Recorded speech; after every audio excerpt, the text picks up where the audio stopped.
ਇੱਕ ਓਂਕਾਰ ਸਤਨਾਮ ਕਰਤਾ ਪੁਰਖ ਨਿਰਭਉ ਨਿਰਵੈਰ ਅਕਾਲ ਮੂਰਤ ਅਜੂਨੀ ਸੈਭੰ ਗੁਰ ਪ੍ਰਸਾਦ।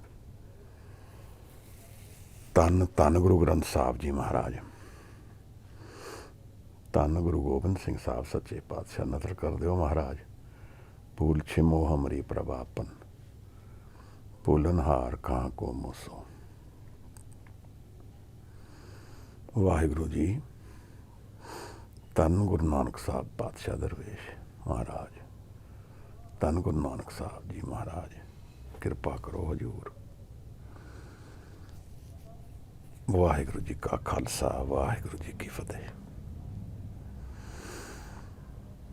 ਮਹਾਰਾਜ 26 ਪੌੜੀ ਦੀ ਅੱਜ ਵਿਚਾਰ ਅਸੀਂ ਆਰੰਭ ਕਰਨੀ ਹੈ।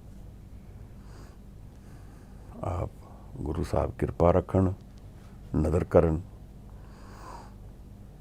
ਵਿਚਾਰ ਪ੍ਰਵਾਨ ਹੋਏ ਮਹਾਰਾਜ। ਅਗਰ ਇਹ ਪੌੜੀ ਅਸੀਂ ਪੜ੍ਹ ਸਕੀਏ ਜੀ ਤਾਂ ਫਿਰ ਇਹਦੀ ਵਿਚਾਰ ਸ਼ੁਰੂ ਕਰੀਏ। ਵਾਹਿਗੁਰੂ ਜੀ ਕਾ ਖਾਲਸਾ, ਵਾਹਿਗੁਰੂ ਜੀ ਕੀ ਫਤਿਹ। ਵਾਹਿਗੁਰੂ। ਅਮੁੱਲ ਗੁਣ ਅਮੁੱਲ ਵਾਪਾਰ, ਅਮੁੱਲ ਵਾਪਾਰੀਐ ਅਮੁੱਲ ਭੰਡਾਰ। ਅਮੁੱਲ ਆਵਹਿ ਅਮੁੱਲ ਲੈ ਜਾਹੈ, ਅਮੁੱਲ ਪਾਏ ਅਮੁੱਲਾ ਸਮਾਹੈ। ਅਮੁੱਲ ਧਰਮ ਅਮੁੱਲ ਦੀਬਾਨ, ਅਮੁੱਲ ਤੁਲ ਅਮੁੱਲ ਪਰਵਾਨ। ਅਮੁੱਲ ਬਖਸ਼ੀਸ ਅਮੁੱਲ ਨਿਸ਼ਾਨ, ਅਮੁੱਲ ਕਰਮ ਅਮੁੱਲ ਫੁਰਮਾਨ। ਅਮੁੱਲੋ ਅਮੁੱਲ ਆਖਿਆ ਨਾ ਜਾਏ, ਆਖ ਆਖ ਰਹੇ ਲਿਵਲਾਏ। ਆਖਹਿ ਵੇਦ ਪਾਠ ਪੁਰਾਣ, ਆਖਹਿ ਪੜ੍ਹੈ ਕਰਹਿ ਵਖਿਆਣ। ਆਖਹਿ ਬਰਮੈ ਆਖਹਿ ਇੰਦ, ਆਖਹਿ ਗੋਪੀ ਤੈ ਗੋਵਿੰਦ।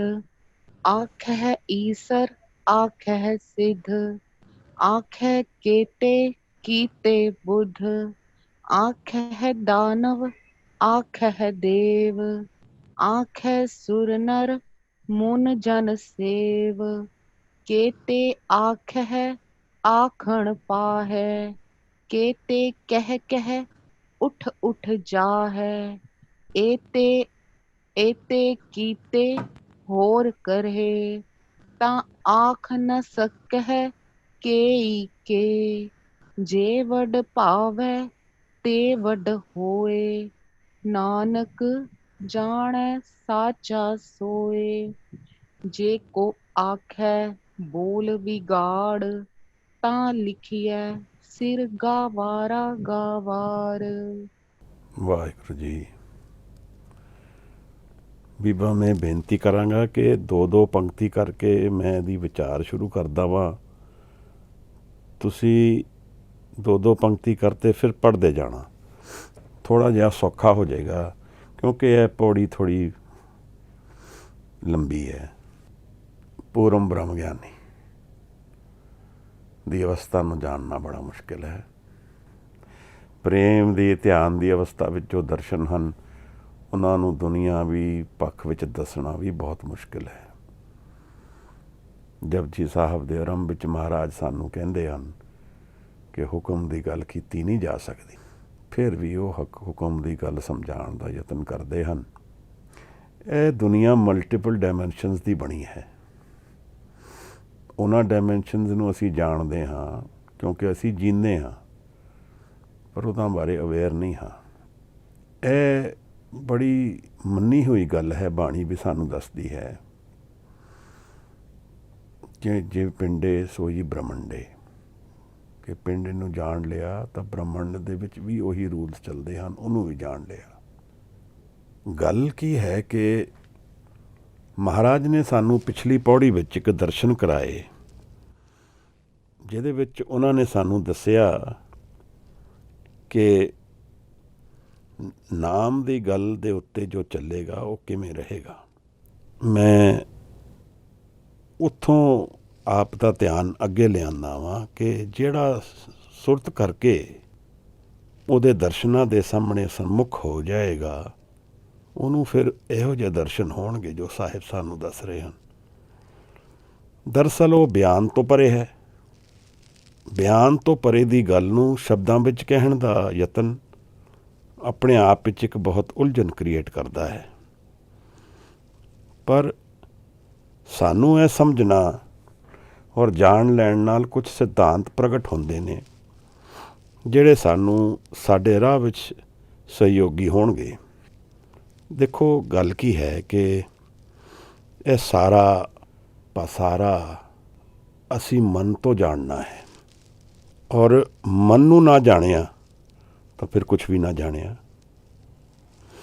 ਔਰ ਸਾਹਿਬ ਨੇ ਸਾਨੂੰ ਅੱਗੇ ਚੱਲ ਕੇ ਇੱਕ ਇਹੋ ਜਿਹੇ ਦਰਸ਼ਨ ਕਰਾਣੇ ਨੇ ਤੇ ਤਾਂ ਸ਼ਾਇਦ ਮੈਨੂੰ ਨਹੀਂ ਗਿਆਨ ਹੈ ਹੋਰ ਕਿਸੇ ਮਾਰਗ ਵਿੱਚ ਇਹੋ ਜਿਹੇ ਦਰਸ਼ਨ ਹੋਣ। ਔਰ ਇਹ ਸਾਰੇ ਦਰਸ਼ਨ ਸਾਹਿਬ ਨੂੰ ਇੱਕ ਸਟੈਂਪੋਰ ਆਉਂਦੇ ਨੇ। ਇਹ ਕੋਈ ਕਿਤਾਬਾਂ ਪੜ੍ਹ ਕੇ ਨਹੀਂ ਮਹਾਰਾਜ ਗਿਆਨ ਦੇ ਰਹੇ ਸਾਨੂੰ। ਇਹ ਸੁਰਤ ਵਿੱਚ ਸਾਹਿਬ ਦੇ ਦਰਸ਼ਨ ਆ ਰਹੇ ਨੇ ਸ਼ਬਦ ਦੇ, ਔਰ ਉਸੇ ਅਨੁਸਾਰ ਸਾਹਿਬ ਪ੍ਰਗਟ ਕਰ ਰਹੇ ਹਨ। ਮਹਾਰਾਜ ਕਹਿੰਦੇ ਨੇ, ਜਿਸ ਨੂੰ ਬਖਸ਼ੇ ਸਿਫਤ ਸਲਾਹ, ਨਾਨਕ ਪਾਤਸ਼ਾਹੀ ਪਾਤਸ਼ਾਹ। ਇੱਥੇ ਅਸੀਂ ਜਾਣਾ ਹੈ। ਅਸੀਂ ਇਸ ਅਰਦਾਸ ਨੂੰ ਜੀਵਨ ਵਿੱਚ ਕਮਾਉਣਾ ਹੈ ਕਿ ਸਾਨੂੰ ਸਿਫਤ ਔਰ ਸਲਾਹ ਉਹਦੀ ਸਾਡੇ ਜੀਵਨ ਵਿੱਚ ਵੀ ਉਤਰ ਜਾਏ, ਮੇਰੇ ਜੀਵਨ ਵਿੱਚ ਵੀ ਉਤਰ ਜਾਏ। ਕਿਰਪਾ ਨਿਰੰਕਾਰ ਦੀ ਹੋਣੀ ਹੈ। ਹਨੇਰੇ ਵਿੱਚ ਭਟਕਦਾ ਮਨ ਚਾਨਣ ਨੂੰ ਕਿਵੇਂ ਜਾਣ ਲਏਗਾ?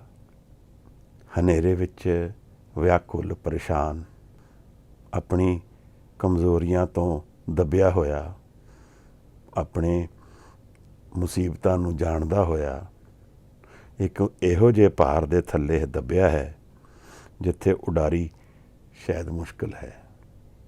ਜੇ ਸੁਖੀ ਵੀ ਹੁੰਦਾ ਹੈ ਤਾਂ ਫਿਰ ਵੀ ਡਰਦਾ ਹੈ, ਕਿਉਂਕਿ ਸੁੱਖ ਔਰ ਦੁੱਖ ਫਿਰ ਆ ਜਾਂਦੇ ਨੇ ਨਾਲ ਨਾਲ।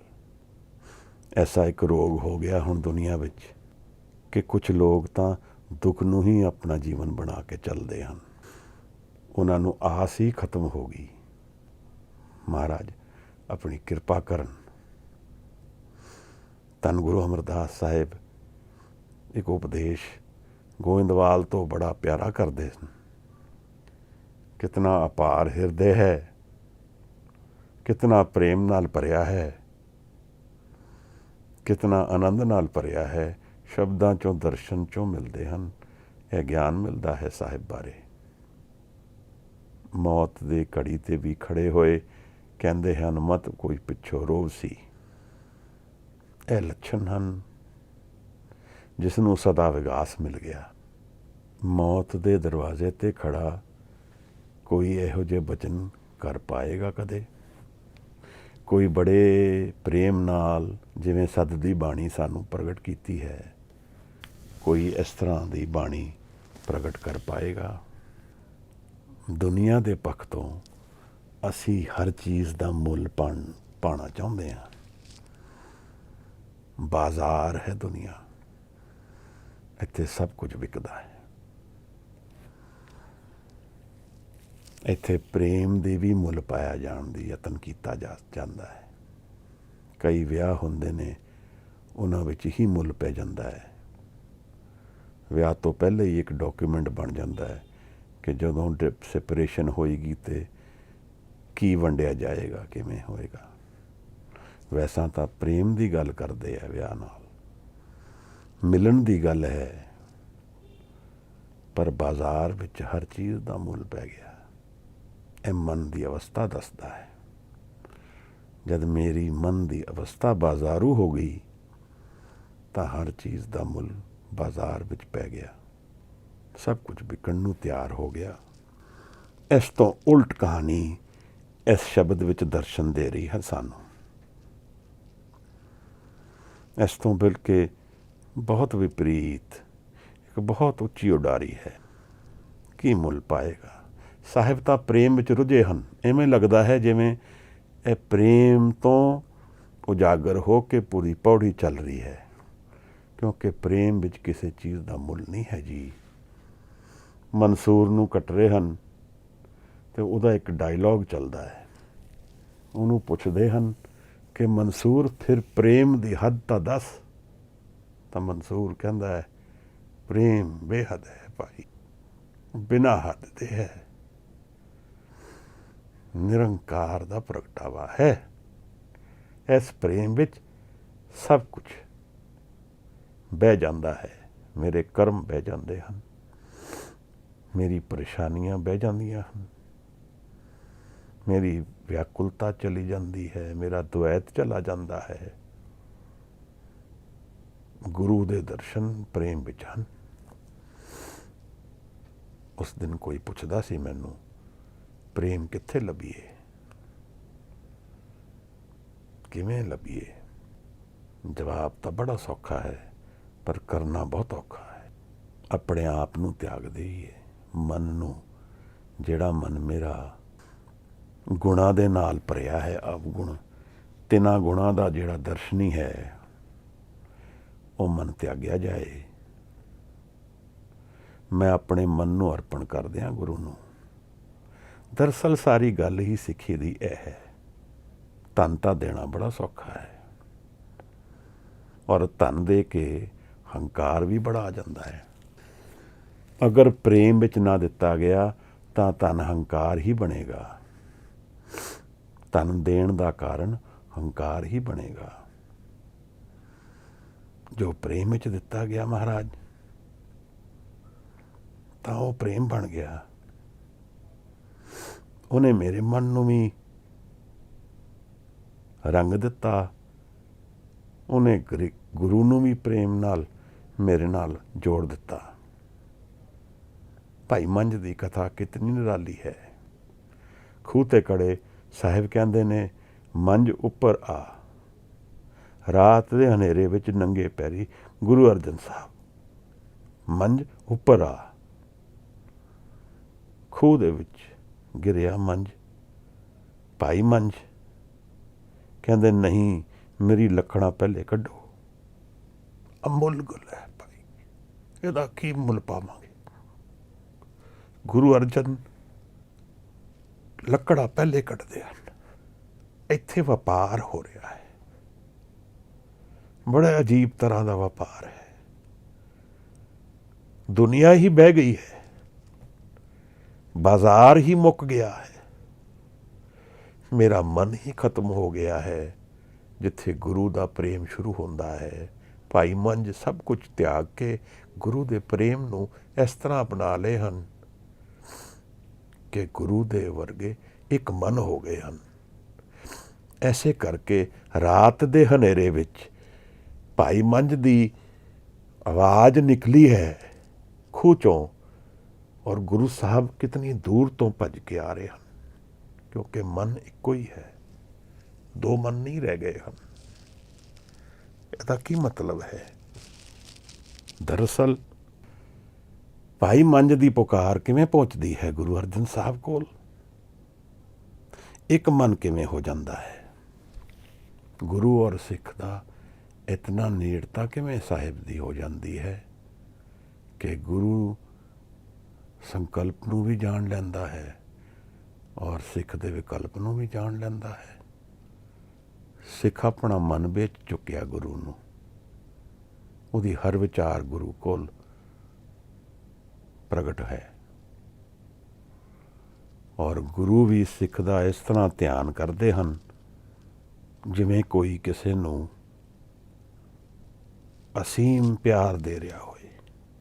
ਪਿਆਰ ਔਰ ਧਿਆਨ, ਪ੍ਰੇਮ ਔਰ ਧਿਆਨ, ਇਹ ਦੋਨੋਂ ਚੀਜ਼ਾਂ ਜਦੋਂ ਨਾਲ ਨਾਲ ਚੱਲਣਗੀਆਂ ਤਾਂ ਬਹੁਤ ਅਨੋਖੀ ਗੱਲ ਚੱਲਦੀ ਹੈ। ਫਿਰ ਇੱਥੇ ਲੈਣ ਦੇਣ ਨਹੀਂ ਹੋ ਰਿਹਾ, ਪਰ ਵਰਤ ਬਹੁਤ ਕੁਛ ਰਿਹਾ ਹੈ। ਇੱਥੇ ਸੇਵਾ ਵੀ ਹੋ ਰਹੀ ਹੈ, ਔਰ ਹਰ ਸੇਵਾ ਇੱਕ ਪ੍ਰੇਮ ਦੀ ਕਥਾ ਬਣ ਜਾਂਦੀ ਹੈ। ਗੁਰੂ ਅਮਰਦਾਸ ਰਾਤ ਦੇ ਹਨੇਰੇ ਵਿੱਚ ਗਾਗਰ ਢੋ ਰਹੇ ਹਨ, ਪਰ ਦਰਅਸਲ ਦਰਸ਼ਨ ਕਰ ਰਹੇ ਹਨ ਆਪਣੇ ਗੁਰੂ ਦੇ। ਧਿਆਨ ਗੁਰੂ ਦੇ ਚਰਨਾਂ 'ਚ ਹੈ, ਗੁਰੂ ਦੇ ਨਾਲ ਹੈ। ਗੁਰੂ ਦਾ ਵੀ ਧਿਆਨ ਆਪਣੇ ਸਿੱਖ ਦੇ ਕੋਲ ਹੈ। ਇਹ ਇੱਕ ਬਹੁਤ ਵੱਡਾ ਟ੍ਰਾਂਜੈਕਸ਼ਨ ਹੋ ਰਿਹਾ ਹੈ, ਜਿਹਦੇ 'ਚ ਕੋਈ ਮੁੱਲ ਨਹੀਂ ਹੈ। ਮਨ ਹੀ ਬਦਲਿਆ ਜਾ ਰਿਹਾ ਹੈ। ਹਨੇਰੇ 'ਚੋਂ ਸਿੱਖ ਨੂੰ ਕੱਢ ਕੇ ਗੁਰੂ ਜੋਤ ਨਾਲ ਜੋੜਨ ਲੱਗੇ ਹਨ। ਆਪਣੇ ਗੁਰੂ ਦੇ ਨੇੜੇ ਜਾ ਕੇ ਸਿੱਖ ਆਪਣੇ ਸਾਰੇ ਅਵਗੁਣ ਤਿਆਗ ਦਿੰਦਾ ਹੈ। ਸੁਰਤ ਕਰਕੇ ਪ੍ਰੇਮ ਨਾਲ ਭਰ ਜਾਂਦਾ ਹੈ। ਇਕਾਗਰਤਾ ਵਿੱਚ ਗੁਰੂ ਦੇ ਦਰਸ਼ਨ ਕਰਦਾ ਹੈ। ਦੇਖੋ ਗੁਰੂ ਅਰਜਨ ਸਾਹਿਬ ਤਾਂ ਫਿਰ ਕਹਿੰਦੇ ਹਨ, ਭਾਈ ਮੰਝ ਗੁਰੂ ਕਾ ਬੋਹਿਤਾ। ਉਹਨੂੰ ਸਭ ਕੁਝ ਦੇ ਦਿੰਦੇ ਹਨ, ਫਿਰ ਕੁਝ ਵੀ ਨਹੀਂ। ਅਸੀਂ ਜਿਸ ਚੀਜ਼ ਦਾ ਮੁੱਲ ਪਾਉਣਾ ਚਾਹੁੰਦੇ ਹਾਂ, ਜਿਸ ਬਾਜ਼ਾਰ ਦੇ ਵਿੱਚ ਖੜੇ ਹੋ ਕੇ ਅਸੀਂ ਇਹ ਸਮਝਦੇ ਹਾਂ ਕਿ ਸਾਨੂੰ ਦੁਨੀਆ ਸਮਝ ਆ ਗਈ ਹੈ, ਆ ਵੀ ਜਾਂਦੀ ਹੈ। ਦੁਨੀਆ ਵਿੱਚ ਮੁੱਲ ਪਾਉਣਾ ਹੀ ਦੁਨੀਆ ਨੂੰ ਸਮਝਣਾ ਹੈ। ਦੁਨੀਆ ਦੇ ਵਿੱਚ ਇੱਕ ਚੀਜ਼ ਦਾ, ਵਸਤੂ ਦਾ ਮੁੱਲ ਦਾ ਗਿਆਨ ਹੋਣਾ ਇਨਫੋਰਮੇਸ਼ਨ ਹੈ, ਔਰ ਅੱਜ ਕੱਲ੍ਹ ਇਨਫੋਰਮੇਸ਼ਨ ਹੀ ਵੈਲਿਊਬਲ ਹੈ। ਜਦੋਂ ਅਮੁੱਲਤਾ ਤੋਂ ਦੂਰ ਚਲੇ ਜਾਏ ਔਰ ਸਿਰਫ ਮੁੱਲ ਦੇ ਵਿੱਚ ਹੀ ਜੀਵਨ ਬਤੀਤ ਹੋ ਜਾਏ ਤਾਂ ਮੁੱਲ ਖੋਖਲਾ ਹੋ ਜਾਏਗਾ। ਫਿਰ ਜੀਵਨ, ਪਦਾਰਥ ਸਾਰੇ ਹੋਣਗੇ ਪਰ ਅੰਤਰ ਵਿੱਚ ਖੋਖਲਾ ਹੋ ਜਾਏਗਾ, ਆਪਣੇ ਆਪ ਤੋਂ ਦੂਰ ਚਲਾ ਜਾਏਗਾ। ਇਹ ਸਮਝੇਗਾ ਕਿ ਜੀਵਨ ਨੂੰ ਜਾਣ ਲਿਆ, ਪਰ ਦਰਅਸਲ ਕੁਝ ਵੀ ਨਹੀਂ ਜਾਣਿਆ। ਜੀਵਨ ਨੂੰ ਜਾਣਨਾ ਤੇ ਇੱਕ ਨਵੀਂ ਡਾਇਮੈਂਸ਼ਨ ਹੈ, ਜਿਹਦੇ ਵਿੱਚ ਸਭ ਕੁਝ ਅਮੁੱਲ ਹੈ, ਬਿਨਾਂ ਮੁੱਲ ਦੇ ਹੈ। ਉਹਦਾ ਕਿਸੇ ਚੀਜ਼ ਦਾ ਮੁੱਲ ਨਹੀਂ ਪਾਇਆ ਜਾ ਸਕਦਾ। ਮੁੱਲ ਦੇ ਕਈ ਅਰਥ ਨਿਕਲਦੇ ਹਨ। ਨਾਪ ਲੈਣਾ ਵੀ ਮੁੱਲ ਪਾਉਣਾ ਹੈ। ਉਸ ਨੂੰ ਖਰੀਦਣ ਦੀ ਵਿਧੀ ਰੱਖਣਾ ਵੀ ਮੁੱਲ ਪਾਉਣਾ ਹੈ। ਉਸ ਨੂੰ ਆਪਣੇ ਮਨ ਵਿੱਚ ਸਮਾ ਲੈਣਾ ਵੀ ਮੁੱਲ ਪਾਉਣਾ ਹੈ। ਆਪਣੇ ਗਿਆਨ ਵਿੱਚ ਉਹਦੇ ਦਰਸ਼ਨ ਕਰ ਲੈਣਾ ਵੀ ਮੁੱਲ ਪਾਉਣਾ ਹੈ। ਉਹਦੇ ਬਾਰੇ ਲਿਖ ਦੇਣਾ ਵੀ ਮੁੱਲ ਪਾਉਣਾ ਹੈ। ਉਹਨੂੰ ਡਿਫਾਈਨ ਕਰ ਦੇਣਾ ਮੁੱਲ ਪਾਉਣਾ ਹੈ। ਇਹ ਵੀ ਸਭ ਵਸਤੂਆਂ ਜੋ ਨਿਰੰਕਾਰ ਦੀਆਂ ਨੇ, ਜੋ ਮੁੱਲਵਾਨ ਵਸਤੂ ਹੈ ਦਰਅਸਲ ਦੁਨੀਆ ਦੀ, ਉਹ ਅਮੁੱਲ ਹੀ ਹੈ। ਜੋ ਸਦਾ ਲਈ ਹੋਏਗਾ ਉਹੀ ਅਮੁੱਲ ਹੈ। ਜੋ ਸਮੇਂ ਦੇ ਅੰਦਰ ਹੈ ਉਹਦਾ ਮੁੱਲ ਪਾਇਆ ਜਾ ਸਕਦਾ ਹੈ। ਅਰਬਾਂ ਖਰਬਾਂ ਦਾ ਕੋਈ ਮਾਲਕ ਹੋਏਗਾ, ਸਮੇਂ ਦੇ ਅੰਦਰ ਹੋਏਗਾ, ਉਹਦਾ ਮੁੱਲ ਪਾਇਆ ਜਾ ਸਕਦਾ। ਤਾਂ ਦੁਨੀਆ ਅੱਜ ਕੱਲ੍ਹ ਇਸ ਤਰ੍ਹਾਂ ਦੀਆਂ ਗੱਲਾਂ ਕਰਦੀ ਹੈ, ਰਿਚੈਸਟ ਮੈਨ, ਸੈਕਿੰਡ ਰਿਚੈਸਟ ਮੈਨ, ਕਿਉਂਕਿ ਦੌੜ ਸਾਰੀ ਉਸ ਪਾਸੇ ਦੀ ਹੈ। ਇਸ ਕਰਕੇ ਉਹਦਾ ਮੁੱਲ ਪਾਇਆ ਜਾਣਾ ਹੈ। ਮੁੱਲ ਪਾਉਣਾ ਜ਼ਰੂਰੀ ਹੋ ਜਾਂਦਾ ਹੈ ਤਾਂ ਕਿ ਮੇਰਾ ਮਨ ਦੌੜਦਾ ਰਹੇ। ਪਰ ਜਦੋਂ ਅਮੁੱਲ ਦੀ ਗੱਲ ਚੱਲੇਗੀ, ਮਨ ਖਲੋ ਜਾਏਗਾ। ਅਮੁੱਲਤਾ ਵਿੱਚ ਮਨ ਦੇ ਦਰਸ਼ਨ ਇਕਾਗਰਤਾ ਦੇ ਨੇ। ਫਿਰ ਇੱਕ ਸਮੁੰਦਰ 'ਚ ਆ ਗਿਆ, ਕੋਈ ਸੀਮਾ ਹੀ ਨਹੀਂ ਰਹਿ ਗਈ। ਪਾਤਸ਼ਾਹ, ਅਸਲ ਪਾਤਸ਼ਾਹ ਦੁਨੀਆ ਦਾ, ਨਿਰੰਕਾਰ ਨੂੰ ਜਾਣ ਲੈਣਾ। ਅਸੀਂ ਕੁਝ ਸਮਾਂ ਪਹਿਲਾਂ ਅਲੈਗਜ਼ੈਂਡਰ ਔਰ ਡਾਇਓਜਨੀਸ ਦੀ ਗੱਲ ਕੀਤੀ ਸੀ। ਇੱਕ ਸਾਧੂ, ਇੱਕ ਰਾਜਾ ਹੈ। ਇਹਦਾ ਇੱਕ ਦਾ ਮੁੱਲ ਪੈਂਦਾ ਹੈ, ਇੱਕ ਅਮੁੱਲ ਹੈ। ਇਸ ਤਰ੍ਹਾਂ ਜੀਵਨ ਵੀ ਹੈ। ਜੀਵਨ ਵਿੱਚ ਸਭ ਕੁਝ ਡਾਇਮੈਂਸ਼ਨਸ ਦੇ ਵਿੱਚ ਹੀ ਹੈ, ਔਰ ਸਾਨੂੰ ਉਹ ਬਾਰ-ਬਾਰ ਦੇਖਣ ਦੀ ਆਦਤ ਹੋ ਜਾਂਦੀ ਹੈ। ਮੈਂ ਕਿਤਾਬਾਂ ਕਿੰਨੀਆਂ ਪੜ੍ਹੀਆਂ, ਓਨਾ ਗਿਆਨਵਾਨ ਹੋ ਗਿਆ। ਇਹ ਮੁੱਲ ਪੈ ਗਿਆ ਇੰਨੀ ਕਿਤਾਬਾਂ ਪੜ੍ਹਨ ਵਾਲਾ। ਤਾਂ ਨਾਂ ਵੀ ਪੈਣੇ ਸ਼ੁਰੂ ਹੋ ਗਏ, ਤ੍ਰਿਪਾਠੀ, 3 ਪਾਠ ਕਰਨ ਵਾਲਾ ਤ੍ਰਿਪਾਠੀ। ਇਸ ਤਰ੍ਹਾਂ ਦੇ ਮੁੱਲ ਪੈਣੇ ਸ਼ੁਰੂ ਹੋ ਗਏ, ਕਿਉਂਕਿ ਹਰ ਚੀਜ਼ ਨੂੰ ਮੈਂ ਦੁਨਿਆਵੀ ਬਾਜ਼ਾਰ ਵਿੱਚ ਡਿਫਾਈਨ ਕਰਨ ਦੀ ਮੇਰੀ ਨੀਡ ਹੈ। ਦਵੇਦੀ 2 ਵੇਦ ਪੜ੍ਹੇ ਹਨ, ਚਤੁਰਵੇਦੀ 4 ਵੇਦ ਪੜ੍ਹੇ ਹਨ। ਤਾਂ ਦਵੇਦੀ, ਚਤੁਰਵੇਦੀ ਇਹ ਹੁਣ ਦੌੜ ਹੋ ਗਈ ਦੁਨੀਆ ਦੀ। ਇਸ ਕੁਛ ਵਿੱਚ ਵੀ, ਇਸ ਸਭ ਕੁਛ ਵਿੱਚ ਦੁਨੀਆ ਦੇ ਵਿੱਚ ਚੱਲਦੇ ਹੋਏ ਇਹ ਅਸੀਂ ਸਮਝਣ ਦੀ ਕੋਸ਼ਿਸ਼ ਕਰੀਏ ਕਿ ਅਸੀਂ ਦੁਨੀਆ ਦਾ ਮੁੱਲ ਪਾਉਣਾ ਚਾਹੁੰਦੇ ਹਾਂ, ਪਰ ਦੁਨੀਆ ਮੁੱਲ ਤੋਂ, ਅਸਲੀ ਦੁਨੀਆ ਮੁੱਲ ਤੋਂ ਪਰੇ ਹੈ। ਜਿਸ ਦੁਨੀਆ ਨੂੰ ਗੁਰੂ ਦੁਨੀਆ ਮੰਨਦੇ ਹਨ, ਅਸਲ ਵਿੱਚ ਉਹ ਮੁੱਲ ਤੋਂ ਪਰੇ ਹੈ, ਉਹਦਾ ਕੋਈ ਮੁੱਲ ਨਹੀਂ ਹੈ। ਕੋਸ਼ਿਸ਼ ਅਸੀਂ ਕਰ ਸਕਦੇ ਹਾਂ ਕਿ ਅਸੀਂ ਉਸ ਮੁੱਲ ਨੂੰ ਜਾਣ ਲਈਏ, ਕਿ ਅਸੀਂ ਉਸ ਨੂੰ ਉਹਦਾ ਮੁੱਲ ਪਾ ਦਈਏ, ਪਰ ਉਹਦਾ ਕੋਈ ਮੁੱਲ ਨਹੀਂ ਹੈ। ਗੁਰੂ ਦੇ ਪ੍ਰੇਮ ਵਿੱਚ 4 ਅੱਥਰੂ ਢਾਹ ਦੇਣੇ, ਇਹਦਾ ਕੋਈ ਮੁੱਲ ਨਹੀਂ ਹੈ। ਪਰ ਗੁਰੂ ਦੇ ਕੋਲ ਜਾ ਕੇ 11 ਰੁਪਏ ਦਾ ਪ੍ਰਸ਼ਾਦ ਚੜ੍ਹਾ ਦੇਣਾ ਔਰ ਘਰ ਆ ਕੇ ਕਹਿਣਾ ਕਿ ਜੀ ਮੈਂ ਪ੍ਰਸ਼ਾਦ ਚੜ੍ਹਾ ਕੇ ਆਇਆ, ਮੇਰੀ ਨੀਡ ਹੈ,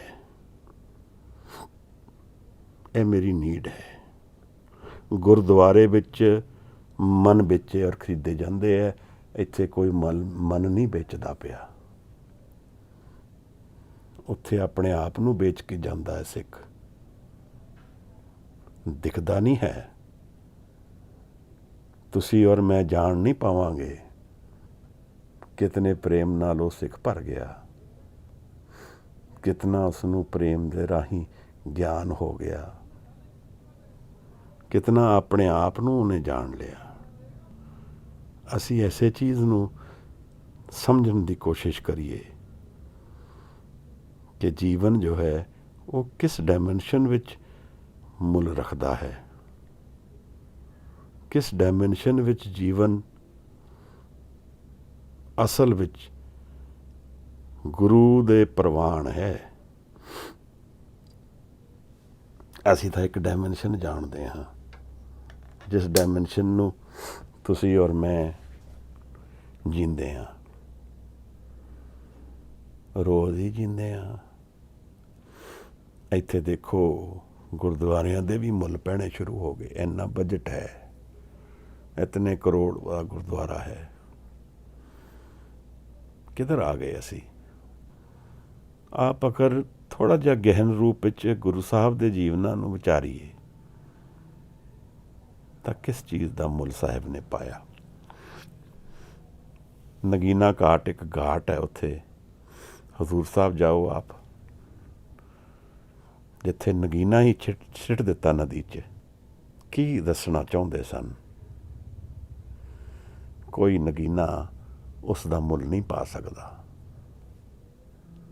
ਕੋਈ ਹੀਰਾ ਨਿਰੰਕਾਰ ਦੀ ਉਸ ਡਾਇਮੈਂਸ਼ਨ ਨੂੰ ਨਹੀਂ ਜਾਣ ਸਕਦਾ। ਇਹੀ ਡਾਇਕੋਟਮੀ ਹੈ ਇਸ ਸਾਰੇ ਗੇਮ ਵਿੱਚ, ਕਿਉਂਕਿ ਦੁਨਿਆਵੀ ਜਨ ਹਮੇਸ਼ਾ ਤੋਲਣਾ ਚਾਹੁੰਦਾ ਹੈ, ਉਹ ਗੁਰੂ ਨੂੰ ਵੀ ਤੋਲਣਾ ਚਾਹੁੰਦਾ ਹੈ। ਤਾਂ ਉੱਥੇ ਕਲਾ ਬਣਾਉਂਦਾ ਹੈ ਕਿ ਕਿਤਨੀ ਕਲਾ ਸਮਰੱਥ ਹੈ ਗੁਰੂ, ਕਿਉਂਕਿ ਸਮਝਣਾ, ਆਪਣੇ ਆਪ ਨੂੰ ਡਿਫਾਈਨ ਕਰਨ ਦੀ ਲੋੜ ਹੈ, ਹਰ ਚੀਜ਼ ਨੂੰ ਨਾਪਣਾ ਹੈ। ਗੁਰੂ ਔਰ ਸਿੱਖ ਦਾ ਮਿਲਣ ਇੱਕ ਪ੍ਰੇਮ ਦੀ ਖੇਡ ਹੈ, ਇੱਕ ਐਸੀ ਪ੍ਰੇਮ ਦੀ ਖੇਡ ਹੈ ਜਿਹਦੇ ਵਿੱਚ ਦੋਨੋਂ ਇੱਕ ਹੋ ਜਾਂਦੇ ਹਨ। ਸਿੱਖ ਆਪਣੇ ਮਨ ਨੂੰ ਤਿਆਗ ਦਿੰਦਾ ਹੈ ਔਰ ਨਿਰੰਕਾਰ ਦੇ ਦਰਸ਼ਨਾਂ ਵਿੱਚ ਨਿਹਾਲ ਹੋ ਜਾਂਦਾ ਹੈ। ਇਹਦਾ ਕੀ ਮੁੱਲ ਹੈ?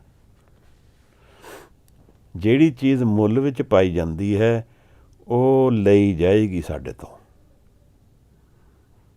ਕਿਸੇ ਚੀਜ਼ ਦਾ ਅਸੀਂ ਜਿਹਦਾ ਮੁੱਲ ਪਾ ਸਕਦੇ ਹਾਂ ਉਹ ਸਾਡੇ ਕੋਲ ਰਹਿਣੀ ਨਹੀਂ ਹਮੇਸ਼ਾ। ਜਿਤਨਾ ਚਿਰ ਸਰੀਰ ਹੈ ਬਸ ਉਸ ਤੱਕ।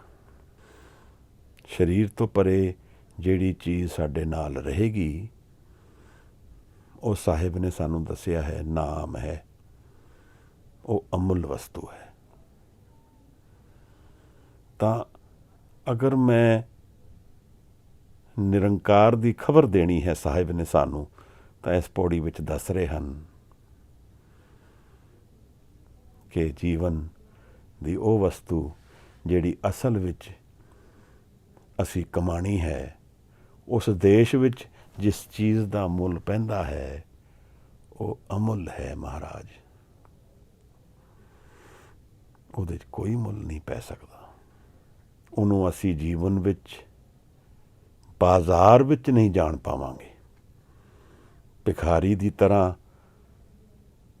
ਇੱਕ ਸਾਧੂ ਬਾਜ਼ਾਰ 'ਚੋਂ ਲੰਘਦਾ ਜਾਏਗਾ, ਪਰ ਉਹ ਹੈ, ਉਹਦੇ ਦਰਸ਼ਨ ਅਮੁੱਲ ਨੇ, ਇਹ ਬਾਜ਼ਾਰ ਵਿੱਚ ਨਹੀਂ ਜਾਣਿਆ ਜਾ ਸਕਦਾ। ਮੌਲਾਨਾ ਜਲਾਲੁਦੀਨ ਰੂਮੀ ਇੱਕ 13ਵੀਂ ਸਦੀ ਦਾ ਮਿਸਟਿਕ ਸੂਫੀ ਸੰਤ ਹੋਇਆ, ਬਹੁਤ ਬਕਾਮਲ ਪੁਰਸ਼। ਕਮਾਲ ਦੀ ਉਹਦੀ ਉਡਾਰੀ ਹੈ। ਦਰਸ਼ਨ ਕਰਦੇ ਹੀ ਉਹਦੇ ਸ਼ਬਦਾਂ 'ਚ ਨਿਹਾਲਤਾ ਆ ਜਾਂਦੀ ਹੈ, ਨਿਹਾਲ ਹੋ ਜਾਂਦਾ ਇਨਸਾਨ। ਤਾਂ ਤੁਰਕੀ ਵਿੱਚ ਇੱਕ ਪੰਥ ਹੈ ਜਿਹੜਾ ਦਰਵੇਸ਼ ਡਾਂਸ ਕਹਿੰਦੇ ਜਿਸ ਨੂੰ। ਜੇ ਕੋਈ ਤੁਰਕੀ ਕੋਈ ਗਿਆ ਹੋਏ ਕਦੇ, ਤਾਂ ਉੱਥੇ ਦਰਵੇਸ਼ ਨਾਚ ਗਿਣਿਆ ਜਾਂਦਾ ਹੈ। ਕਾਹਦਾ ਨਾਚ? ਦਰਵੇਸ਼ ਨਾਚ। ਦਰਵੇਸ਼ ਤਾਂ ਮੌਲਾਨਾ ਹੈ। ਬਾਜ਼ਾਰ 'ਚੋਂ ਨਿਕਲ ਰਿਹਾ ਹੈ ਮੌਲਾਨਾ, ਔਰ ਇੱਕ ਲੋਹਾਰ ਆਪਣੇ ਹਥੌੜੀ ਮਾਰਦੇ ਮਾਰਦੇ ਇੱਕ ਲਹਿਰ ਵਿੱਚ ਹਥੌੜੀ ਮਾਰਦਾ ਹੈ। ਉਹਦੀ ਚੋਟ ਇੱਕ ਤਾਲ ਵਿੱਚ ਆਉਂਦੀ ਹੈ। ਮੌਲਾਨਾ ਸਤੋਰੀ ਵਿੱਚ ਚਲੇ ਜਾਂਦੇ ਹੈ, ਸੁਰਤ ਜੁੜ ਜਾਂਦੀ ਹੈ, ਬਦੇ ਹੋ ਜਾਂਦੇ ਹਨ ਅਤੇ ਬਦੇਤਾ ਵਿੱਚ ਨੱਚ ਜਾਂਦੇ ਹਨ। ਸਭ ਤੋਂ ਪਹਿਲਾਂ ਦਰਵੇਸ਼ ਡਾਂਸ ਹੋਇਆ। ਦਰਵੇਸ਼, ਉਹਨੂੰ ਦਰਵੇਸ਼ ਕਿਹਾ ਗਿਆ। ਮੈਂ ਆਪ ਨੂੰ ਇਹ ਦੱਸਣਾ ਚਾਹੁੰਦਾ ਹਾਂ ਕਿ ਬ੍ਰਹਮ ਗਿਆਨੀ ਦੀ ਅਵਸਥਾ ਅਮੁੱਲ ਹੈ। ਬ੍ਰਹਮ ਗਿਆਨ ਦੇ ਲੱਛਣ ਅਨੇਕ ਨੇ, ਪਰ ਅਸੀਂ ਜਦੋਂ ਬਾਜ਼ਾਰ 'ਚੋਂ ਨਿਕਲ ਕੇ ਉਹਦਾ ਮੁੱਲ ਪਾਉਣਾ ਚਾਹੁੰਦੇ ਹਾਂ, ਉਹਦਾ ਕੋਈ ਮੁੱਲ ਨਹੀਂ ਹੈ।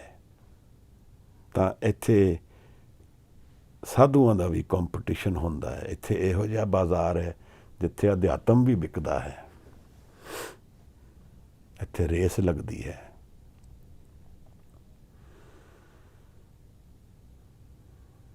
ਗੱਲ ਕੀ ਹੈ ਮਹਾਰਾਜ ਕਿ ਉਸ ਦੁਨੀਆ ਦੀ ਜੋ ਹਵਾ ਹੈ, ਉਹ ਪ੍ਰੇਮ ਤੋਂ ਰੁੱਝੀ ਸੁਰਤ ਦੀ ਕਮਾਈ ਦੀ ਹਵਾ ਹੈ। ਉਧਰ ਦੀ ਖਬਰ ਇੱਥੇ ਬਹੁਤ ਘੱਟ ਆਉਂਦੀ ਹੈ। ਸਿਰਫ ਉਹਨੂੰ ਪਕੜ 'ਚ ਆਉਂਦੀ ਹੈ ਜਿਹੜਾ ਉਸ ਦੇ ਵੱਲ ਮੂੰਹ ਕਰਕੇ ਉਡੀਕ 'ਚ ਬੈਠਾ ਹੈ, ਜੁੜਨ ਦੀ ਅਰਦਾਸ ਕਰਦਾ ਹੈ। ਅਸੀਂ ਵੀ ਸਾਰੇ ਇਹੋ ਜਿਹੀ ਅਰਦਾਸ ਵਿੱਚ, ਜਪਜੀ ਸਾਹਿਬ ਵਿੱਚ ਗੁਰੂ ਸਾਹਿਬ ਦੇ ਦਰਸ਼ਨ ਕਰਨ ਨੂੰ ਇਹੋ ਜਿਹੀ ਅਰਦਾਸ ਨਾਲ ਰੱਖੀਏ ਕਿ ਸਾਹਿਬ ਸਾਨੂੰ ਜੋੜ ਦੇਣ, ਸਾਡੀ ਟੁੱਟੀ ਸੁਰਤ ਨੂੰ, ਖਿੰਡੇ ਮਨ ਨੂੰ ਇਕਾਗਰਤਾ ਵੱਲ ਜੋੜ ਦੇਣ, ਬੇਮੁਖ ਹੋਏ ਸਾਡੇ ਗਿਆਨ ਨੂੰ ਚਾਨਣ ਵਿੱਚ ਪ੍ਰਗਟ ਕਰ ਦੇਣ। ਗਿਆਨ ਦਾ ਮਤਲਬ ਕੀ ਹੋਇਆ? ਉਸ ਗਿਆਨ ਦੇ ਜਿਹਦੇ ਵਿੱਚ ਜੀਵਨ ਦੇ ਉਸ ਦੁਨੀਆ ਦੀ ਖਬਰ ਪਹੁੰਚ ਜਾਏ ਸਾਨੂੰ, ਜਿਹਦੀ ਅਮੁੱਲ ਹੈ ਮਹਾਰਾਜ। ਇਸ ਅਮੁੱਲਤਾ ਦੇ ਦਰਸ਼ਨ ਕਰੀਏ। ਵਾਹਿਗੁਰੂ ਮਹਾਰਾਜ, ਬਹੁਤ ਇਹ ਅਸੀਂ ਹੁਣ ਇੱਕ ਇੱਕ ਕਰਕੇ, ਦੋ ਦੋ ਪੰਕਤੀਆਂ ਕਰਕੇ ਸਮਝਾਂਗੇ। ਫਿਰ ਬੀਬਾ ਪੜ੍ਹਦੇ ਜਾਣ ਤਾਂ ਥੋੜ੍ਹਾ ਧਿਆਨ ਜੁੜਦਾ ਜਾਏਗਾ। ਕਾਹਦੇ ਗੁਣ ਦਾ ਮੁੱਲ ਹੈ ਉਹਦੇ? ਉਸ ਦੁਨੀਆ ਦੇ ਵਿੱਚ ਜੋ ਗੁਣ ਚਾਹੀਦੇ ਹੈ ਉਹਦਾ ਕੋਈ ਮੁੱਲ ਨਹੀਂ ਹੈ ਮਹਾਰਾਜ। ਉਹ ਡਿਫਾਈਨਡ ਹੀ ਨਹੀਂ ਹਨ। ਦਰਅਸਲ ਉਹਨਾਂ ਗੁਣਾਂ ਨੂੰ ਸਾਹਿਬ ਨੇ ਸਾਨੂੰ ਦਰਸ਼ਨ ਕਰਾਏ ਹਨ, ਪਰ ਇਸ ਪ੍ਰੇਮ ਦੇ ਵਿੱਚ ਜਿਹੜੇ ਗੁਣ ਆ ਰਹੇ ਨੇ ਸਾਡੇ ਕੋਲ, ਉਹਨਾਂ ਦਾ ਕੋਈ ਮੁੱਲ ਨਹੀਂ ਹੈ। ਔਰ ਕਦੋਂ ਆ ਰਹੇ ਨੇ ਉਹਨਾਂ ਦੇ ਦਰਸ਼ਨ, ਔਰ ਕਦੋਂ ਮੇਰਾ ਮਨ ਉਹਨਾਂ ਵਿੱਚ ਰੰਗਿਆ ਗਿਆ, ਮੈਨੂੰ ਉਹਦਾ ਕੋਈ ਪਤਾ ਨਹੀਂ ਹੈ। ਮੈਂ ਤਾਂ ਸੁਰਤ ਔਰ ਸ਼ਬਦ ਦੀ ਇਕਾਗਰਤਾ ਔਰ ਗੁਰੂ ਦੇ ਪ੍ਰੇਮ ਵਿੱਚ ਆਪਣੇ ਆਪ ਨੂੰ ਤਿਆਗ ਚੁੱਕਿਆ ਹਾਂ, ਇਹੋ ਜਿਹੀ ਅਵਸਥਾ ਮੈਨੂੰ ਮਿਲ ਜਾਏ ਤਾਂ ਸ਼ਾਇਦ ਸਮਝ ਆਏ ਕਿ ਇਹ ਦੁਨੀਆ ਦੇ ਵਿੱਚ ਅਸਲ ਚੀਜ਼, ਮੁੱਲਵਾਨ ਵਸਤੂ ਕਿਹੜੀ ਹੈ, ਜਿਹੜੀ ਅਮੁੱਲ ਹੈ। ਉਹਦੇ ਗੁਣ ਅਮੁੱਲ ਹਨ। ਨਿਰੰਕਾਰ ਦੀ ਦੁਨੀਆ ਦੀ ਖਬਰ ਦੇ ਰਹੇ ਹਨ ਸਾਹਿਬ। ਉਸ ਦੇ ਵੀ ਮੁੱਲ ਅਮੁੱਲ ਹਨ, ਜਿਹੜਾ ਉਸ ਨੂੰ ਉਹਦੇ ਦਰਸ਼ਨ ਵਿੱਚ ਹੈ, ਔਰ ਉਸ ਦੇ ਵੀ ਅਮੁੱਲ ਗੁਣ ਹਨ, ਜਿਹੜਾ ਨਿਰੰਕਾਰ ਰੂਪੀ ਪ੍ਰਗਟ ਹੈ। ਦਰਅਸਲ ਕੋਈ ਅਸੀਂ ਜਨ ਦੀ ਗੱਲ ਨਹੀਂ ਕਰ ਪਾ ਰਹੇ ਹਾਂ। ਗੁਰੂ ਸਾਹਿਬ ਨਿਰੰਕਾਰ ਦੀ ਗੱਲ ਬਾਰ-ਬਾਰ ਕਰਦੇ ਹਨ। ਉਹ ਕੋਈ ਇਨਸਾਨ ਜਾਂ ਬੰਦੇ ਦੀ ਤਰ੍ਹਾਂ ਤਾਂ ਨਹੀਂ ਹੈ। ਉਹ ਇੱਕ ਐਸੀ ਸੁਪਰ ਇੰਟੈਲੀਜੈਂਸ ਹੈ ਜਿਸ ਨੂੰ ਡਿਫਾਈਨ ਕਰਨਾ ਬੜਾ ਮੁਸ਼ਕਿਲ ਹੈ। ਇੱਕ ਬੜੀ ਛੋਟੀ ਜਿਹੀ ਗੱਲ ਹੈ। ਕੱਲ੍ਹ ਮੈਂ ਇੱਕ ਮੈਸੇਜ ਦੇਖਿਆ ਕਿ ਕੀੜੀ ਦਾ ਜਿਹੜਾ ਘਰ ਹੈ, ਇੱਕ ਖਾਲੀ ਕੀੜੀਆਂ ਦਾ ਘਰ ਨੂੰ ਸਾਇੰਟਿਸਟ ਨੇ ਸੀਮੈਂਟ ਨਾਲ ਭਰ ਦਿੱਤਾ ਜਾਣਨ ਵਾਸਤੇ, ਅਤੇ ਉਹ ਕਹਿੰਦਾ ਕਿ ਘੱਟ 30 ਜਾਂ 40 ਟਨ ਸੀਮੈਂਟ ਉਹਦੇ 'ਚ ਚਲਾ ਗਿਆ ਇੱਕ ਕੀੜੀ ਦੇ ਘਰ ਵਿੱਚ। ਔਰ ਜਦੋਂ ਉਸ ਨੂੰ ਸਟੱਡੀ ਕੀਤਾ ਤਾਂ ਉਹ ਕਹਿੰਦਾ ਇਹ ਲੱਗਦਾ ਐਵੇਂ ਜਿਵੇਂ ਕਿਸੇ ਇੱਕ ਆਰਕੀਟੈਕਟ ਨੇ ਬਣਾਇਆ ਹੋਏ ਕੁਝ। ਉਹਦੇ ਵਿੱਚ ਲੱਖਾਂ ਕਰੋੜਾਂ ਕੀੜੀਆਂ ਹੋਣਗੀਆਂ, ਔਰ ਪੂਰਾ ਕਿਤਨੇ ਹੀ ਸਕੁਆਇਰ ਮੀਟਰ ਔਰ ਕਿਤਨੇ ਹੀ ਡੀਪ ਇੱਕ ਕੀੜੀ ਦਾ ਘਰ, ਔਰ ਕਿਤਨੀਆਂ ਹੀ ਕੀੜੀਆਂ ਹਨ। ਇਹਨੂੰ ਅਸੀਂ ਕੀ ਸਮਝਾਂਗੇ? ਸੁਪਰ ਇੰਟੈਲੀਜੈਂਸ ਹੈ।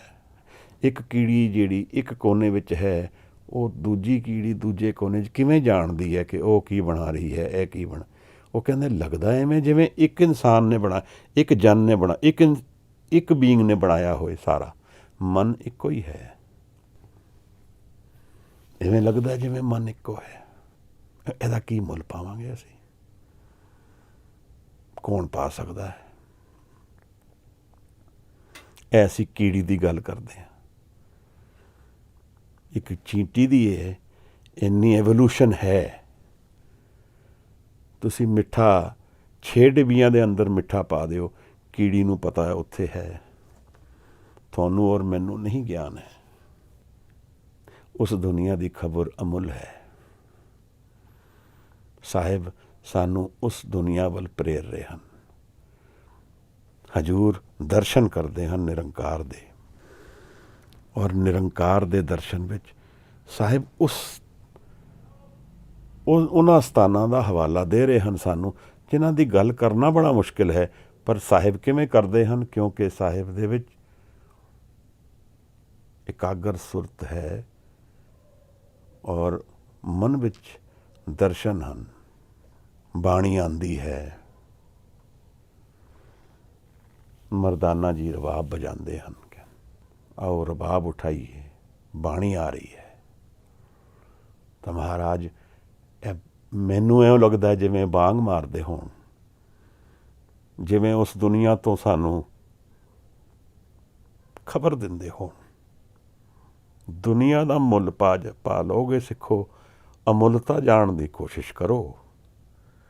ਜਿਹਦਾ ਕੋਈ ਮੁੱਲ ਨਹੀਂ ਪੈ ਸਕਦਾ, ਉਸ ਨੂੰ ਜਾਣ ਲਓ ਜੀਵਨ ਵਿੱਚ।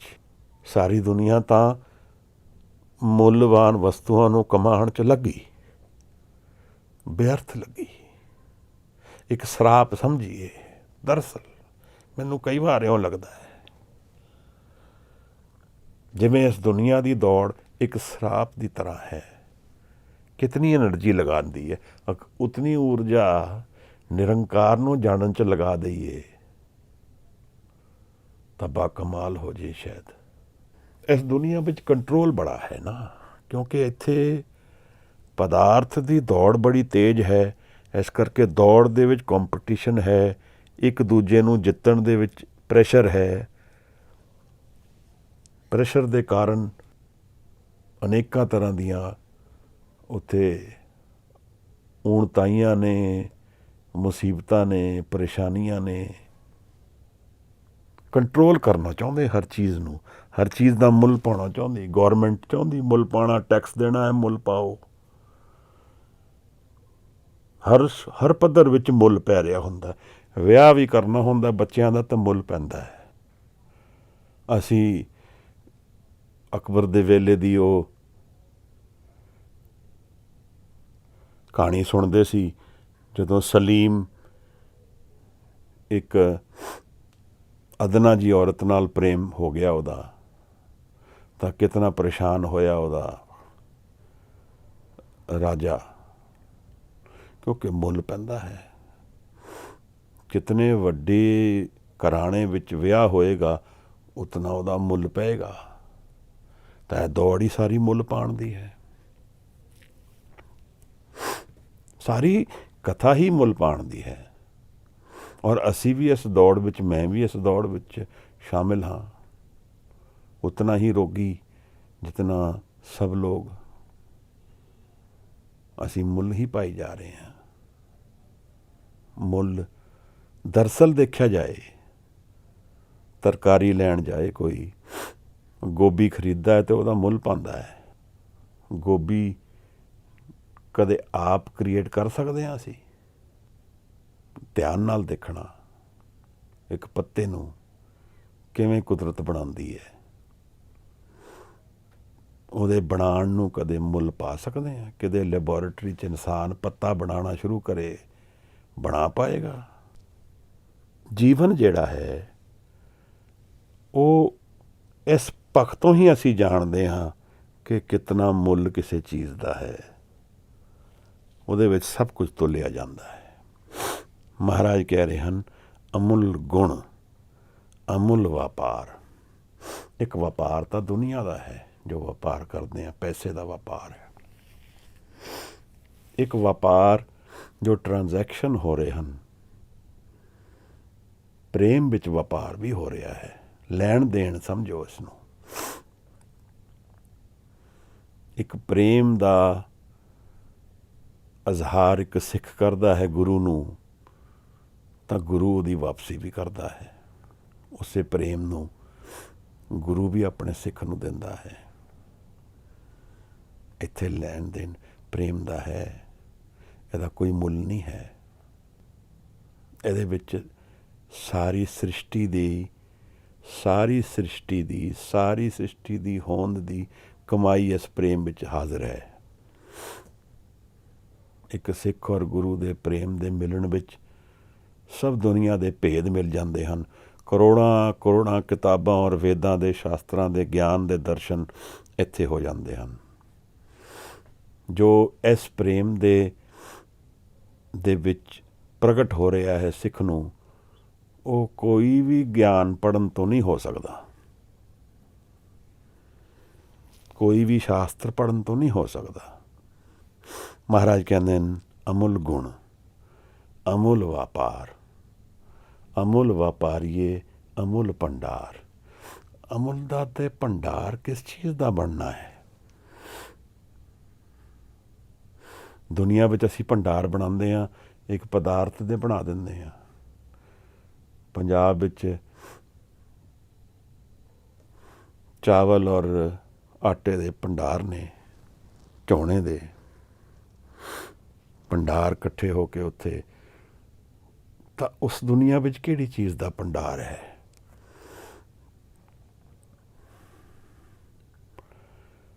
ਉਹ ਜਿਹੜੇ ਭੰਡਾਰ ਨੇ ਉਹ ਬੇਅੰਤਤਾ ਦੇ ਭੰਡਾਰ ਹਨ, ਜਿਨ੍ਹਾਂ 'ਚ ਕੋਈ ਹੱਦ ਨਹੀਂ ਹੈ।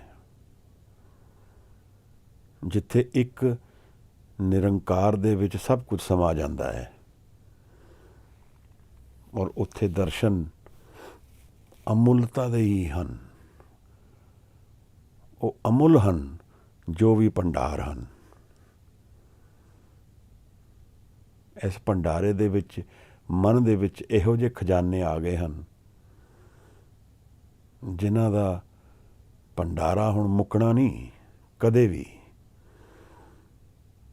ਇੱਥੇ ਆਨੰਦ ਦਾ ਜਿਹੜਾ ਭੰਡਾਰ ਹੈ, ਇਹਦਾ ਕੀ ਮੁੱਲ ਪਾਵਾਂਗੇ?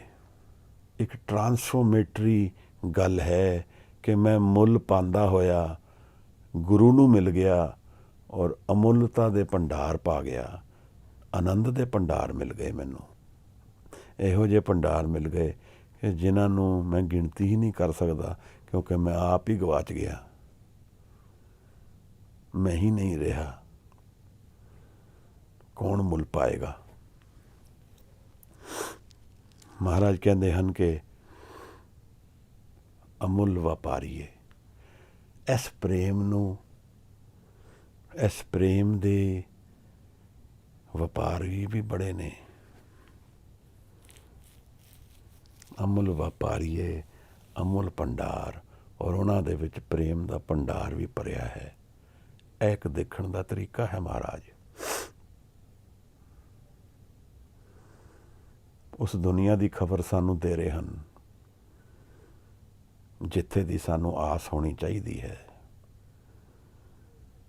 ਜਿਸ ਦੁਨੀਆ ਵਿੱਚ ਅਸੀਂ ਪੈਰ ਰੱਖੀਏ ਤੇ ਅਮੁੱਲ, ਅਸੀਮ, ਬੇਅੰਤ ਇਹੋ ਜਿਹੇ ਗੁਣ ਸਾਡੇ ਜ਼ਿਹਨ ਵਿੱਚ ਆ ਜਾਣ। ਜਿਸ ਚੀਜ਼ ਨੂੰ ਦੁਨੀਆ ਨਹੀਂ ਜਾਣ ਪਾਉਂਦੀ ਉਹ ਅਸੀਂ ਜਾਣ ਪਾਈਏ। ਇੱਕ ਇਹੋ ਜਿਹੀ ਦੁਕਾਨ ਹੈ ਨਿਰੰਕਾਰ ਦੀ, ਗੁਰੂ ਗੋਬਿੰਦ ਸਿੰਘ ਸਾਹਿਬ ਦਾ ਘਰ, ਜਿੱਥੇ ਅਸੀਮਤਾ ਦਾ ਵਪਾਰ ਹੋ ਰਿਹਾ ਹੈ, ਜਿੱਥੇ ਪ੍ਰੇਮ ਔਰ ਆਨੰਦ ਦੇ ਭੰਡਾਰੇ ਭਰੇ ਹਨ ਔਰ ਕਦੇ ਮੁੱਕਦੇ ਨਹੀਂ ਹਨ, ਜਿੱਥੇ ਸੱਤ ਦੇ ਦਰਸ਼ਨ ਹਨ ਔਰ ਸੱਤ ਵਿੱਚ ਸਦਾ ਹੀ ਨਿਹਾਲ ਹੋ ਕੇ ਅੰਮ੍ਰਿਤ ਬਰਖਾ ਵਿੱਚ ਸਿੱਖ ਆਪਣੀ ਸੁਰਤ ਨੂੰ ਇਕਾਗਰ ਕਰਕੇ ਜੀਂਦਾ ਹੈ। ਕੋਈ ਕਿਰਪਾ ਹੋ ਜਾਏ, ਅਸੀਂ ਔਰ ਤੁਸੀਂ ਵੀ ਉਹ ਕਮਾ ਲਈਏ। ਮੈਂ ਵੀ ਪਿਆਸਾ ਹਾਂ ਕਿ ਜਾਣ ਲਈਏ ਕਿਸੇ ਦਿਨ, ਅਗਰ ਹਜ਼ੂਰ ਕਿਰਪਾ ਕਰਨ ਤਾਂ।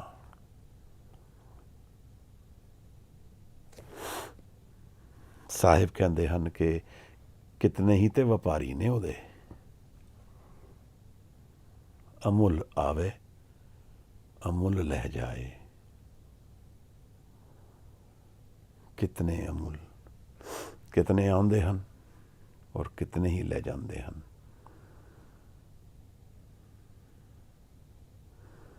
ਕਿੱਥੋਂ ਆ ਰਹੇ ਹਨ?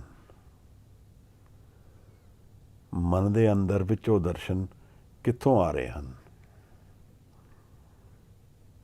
ਅਮੁੱਲਤਾ ਕਿੱਥੋਂ ਆ ਰਹੀ ਹੈ?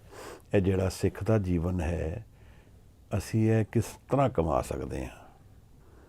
ਸਾਡੀ ਸੁਰਤ ਵਿੱਚ ਨਿਰੰਕਾਰ ਦਾ, ਨਦਰ ਦਾ, ਗੁਰਪ੍ਰਸਾਦ ਦਾ ਦਰਸ਼ਨ ਹੋ ਜਾਏ ਤਾਂ ਲੈ ਜਾਵਾਂਗੇ ਫਿਰ ਅਸੀਂ ਵੀ। ਜੇ ਸਾਹਿਬ ਚਾਹਣਗੇ ਕਦੇ ਅਸੀਂ ਵੀ ਇਹ ਕਮਾਈ ਕਰ ਸਕੀਏ, ਅਮੁੱਲ ਆਵੇ ਅਮੁੱਲ ਲੈ ਜਾਏ, ਅਮੁੱਲ ਪਾਏ ਅਮੁੱਲਾ ਸਮਾਏ। ਅਮੁੱਲ ਨੂੰ ਜੋ ਪਾ ਜਾਂਦੇ ਨੇ, ਉਸਨੂੰ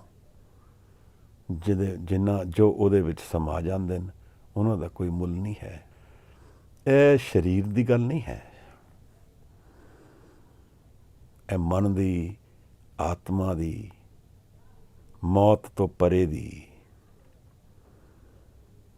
ਇਸ ਦੁਨੀਆ ਵਿੱਚ ਉਸ ਦੁਨੀਆ ਦਾ ਜੀਵਨ ਜੀਣ ਦੀ ਗੱਲ ਹੈ ਜਿਸ ਨੇ ਜੀਂਦੇ ਜੀ ਇਸ ਦੁਨੀਆ ਨੂੰ ਮਨ ਤੋਂ ਤਿਆਗ ਦਿੱਤਾ ਔਰ ਉਸ ਮਨ ਵਿੱਚ ਉਹ ਗਿਆਨ ਪ੍ਰਾਪਤ ਕਰ ਲਿਆ। ਹੁਣ ਉਹਦੇ ਲਈ ਇਹ ਦੁਨੀਆ ਤਾਂ ਚਲਦੀ ਹੈ ਪਰ ਅਮੁੱਲ ਜੀਵਨ ਹੋ ਗਿਆ। ਹੁਣ ਪਾਤਸ਼ਾਹ ਹਜ਼ੂਰ ਸਾਹਿਬ ਉਸ ਉਧਰ ਦੀ ਖਬਰ ਦਿੰਦੇ ਹਨ ਜਿੱਥੇ ਨਿਹਾਲ ਹੋ ਗਿਆ ਸਿੱਖ, ਜਿੱਥੇ ਉਹ ਜਨ ਹੈ ਜਿਹਦੇ ਕੋਲ ਉਹ ਭੰਡਾਰੇ ਹਨ, ਜਿਹਦੇ ਕੋਲ ਉਹ ਕਿਰਪਾ ਹੈ ਜਿਹਦਾ ਬਾਜ਼ਾਰ 'ਚ ਕੋਈ ਮੁੱਲ ਨਹੀਂ ਪੈ ਸਕਦਾ, ਜਿਹਦਾ ਅਗਰ ਕੋਈ ਕਹੇ ਕਿ ਮੈਂ ਖਰੀਦਣਾ ਚਾਹੁੰਦਾ ਹਾਂ ਤਾਂ ਇੱਕੋ ਤਰੀਕਾ ਹੈ, ਮਨ ਵੇਚ ਕੇ ਖਰੀਦ ਲਓ।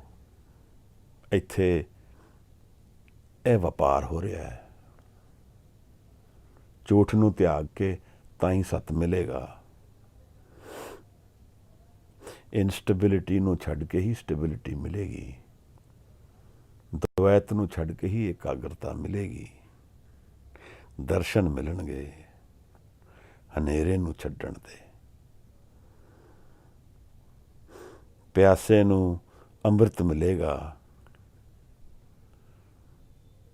ਪਾਣੀ ਦੀ ਜਗ੍ਹਾ ਅੰਮ੍ਰਿਤ ਮਿਲ ਜਾਏ, ਜਿਹੜਾ ਸਦਾ ਲਈ ਮੇਰੀ ਪਿਆਸ ਬੁਝਾ ਦੇ। ਫਿਰ ਮੈਨੂੰ ਕਦੇ ਪਿਆਸ ਨਾ ਲੱਗੇ।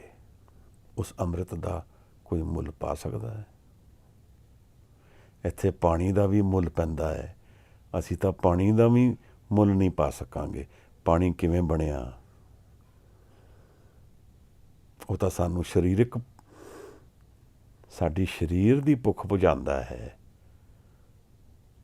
ਪਰ ਜਦੋਂ ਮੇਰੀ ਰੂਹ ਦੀ ਭੁੱਖ ਮਿਟ ਜਾਏ, ਮੇਰੇ ਅੰਤਰ ਆਤਮੇ ਦੀ ਭੁੱਖ ਮਿਟ ਜਾਏ ਮਹਾਰਾਜ, ਤਾਂ ਉਹਦਾ ਕੀ ਮੁੱਲ ਪਾਵਾਂਗੇ? ਹਜ਼ੂਰ ਮਹਾਰਾਜ ਦੱਸਦੇ ਹਨ, ਅਮੁੱਲ ਪਾਏ ਅਮੁੱਲਾ ਸਮਾਏ। ਇਹ ਜਿਹੜੇ ਉਹਦੇ ਵਿੱਚ ਸਮਾ ਜਾਂਦੇ ਨੇ ਨਾ, ਤਾਂ ਕੀ ਮੁੱਲ ਪਾਵਾਂਗੇ? ਉਹ ਤਾਂ ਨਿਰੰਕਾਰ ਦਾ ਰੂਪ ਹੋ ਗਏ ਹਨ।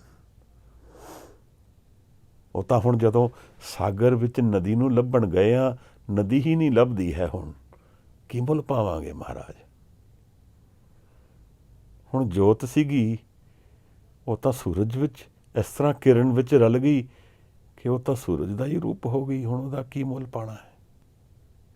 ਅਸੀਮ ਹੋ ਗਈ ਜਿਹੜੀ।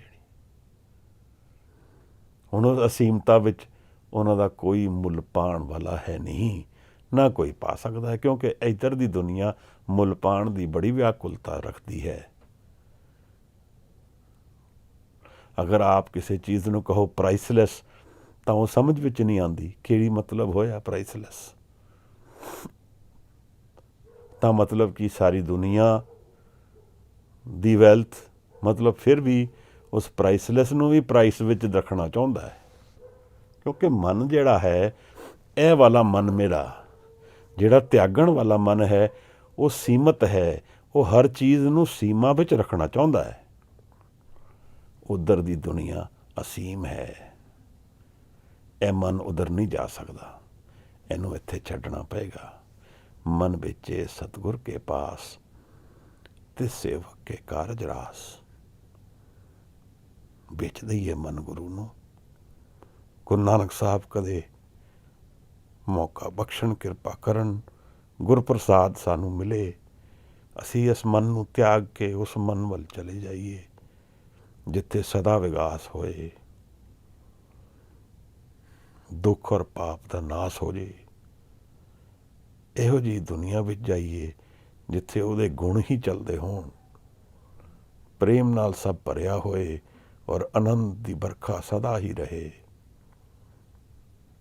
ਚੱਲ ਰੇ ਬੈਕੁੰਠ ਤੁਝੇ ਲੈ ਤਾਰੋ, ਜੇ ਹਿਚ ਹੈ ਤਾਂ ਪ੍ਰੇਮ ਕੇ ਚਾਬੁਕ ਮਾਰੋ। ਮਹਾਰਾਜ ਕਹਿੰਦੇ ਨੇ ਉਸ ਦੁਨੀਆ ਦੀ ਗੱਲ ਹੈ।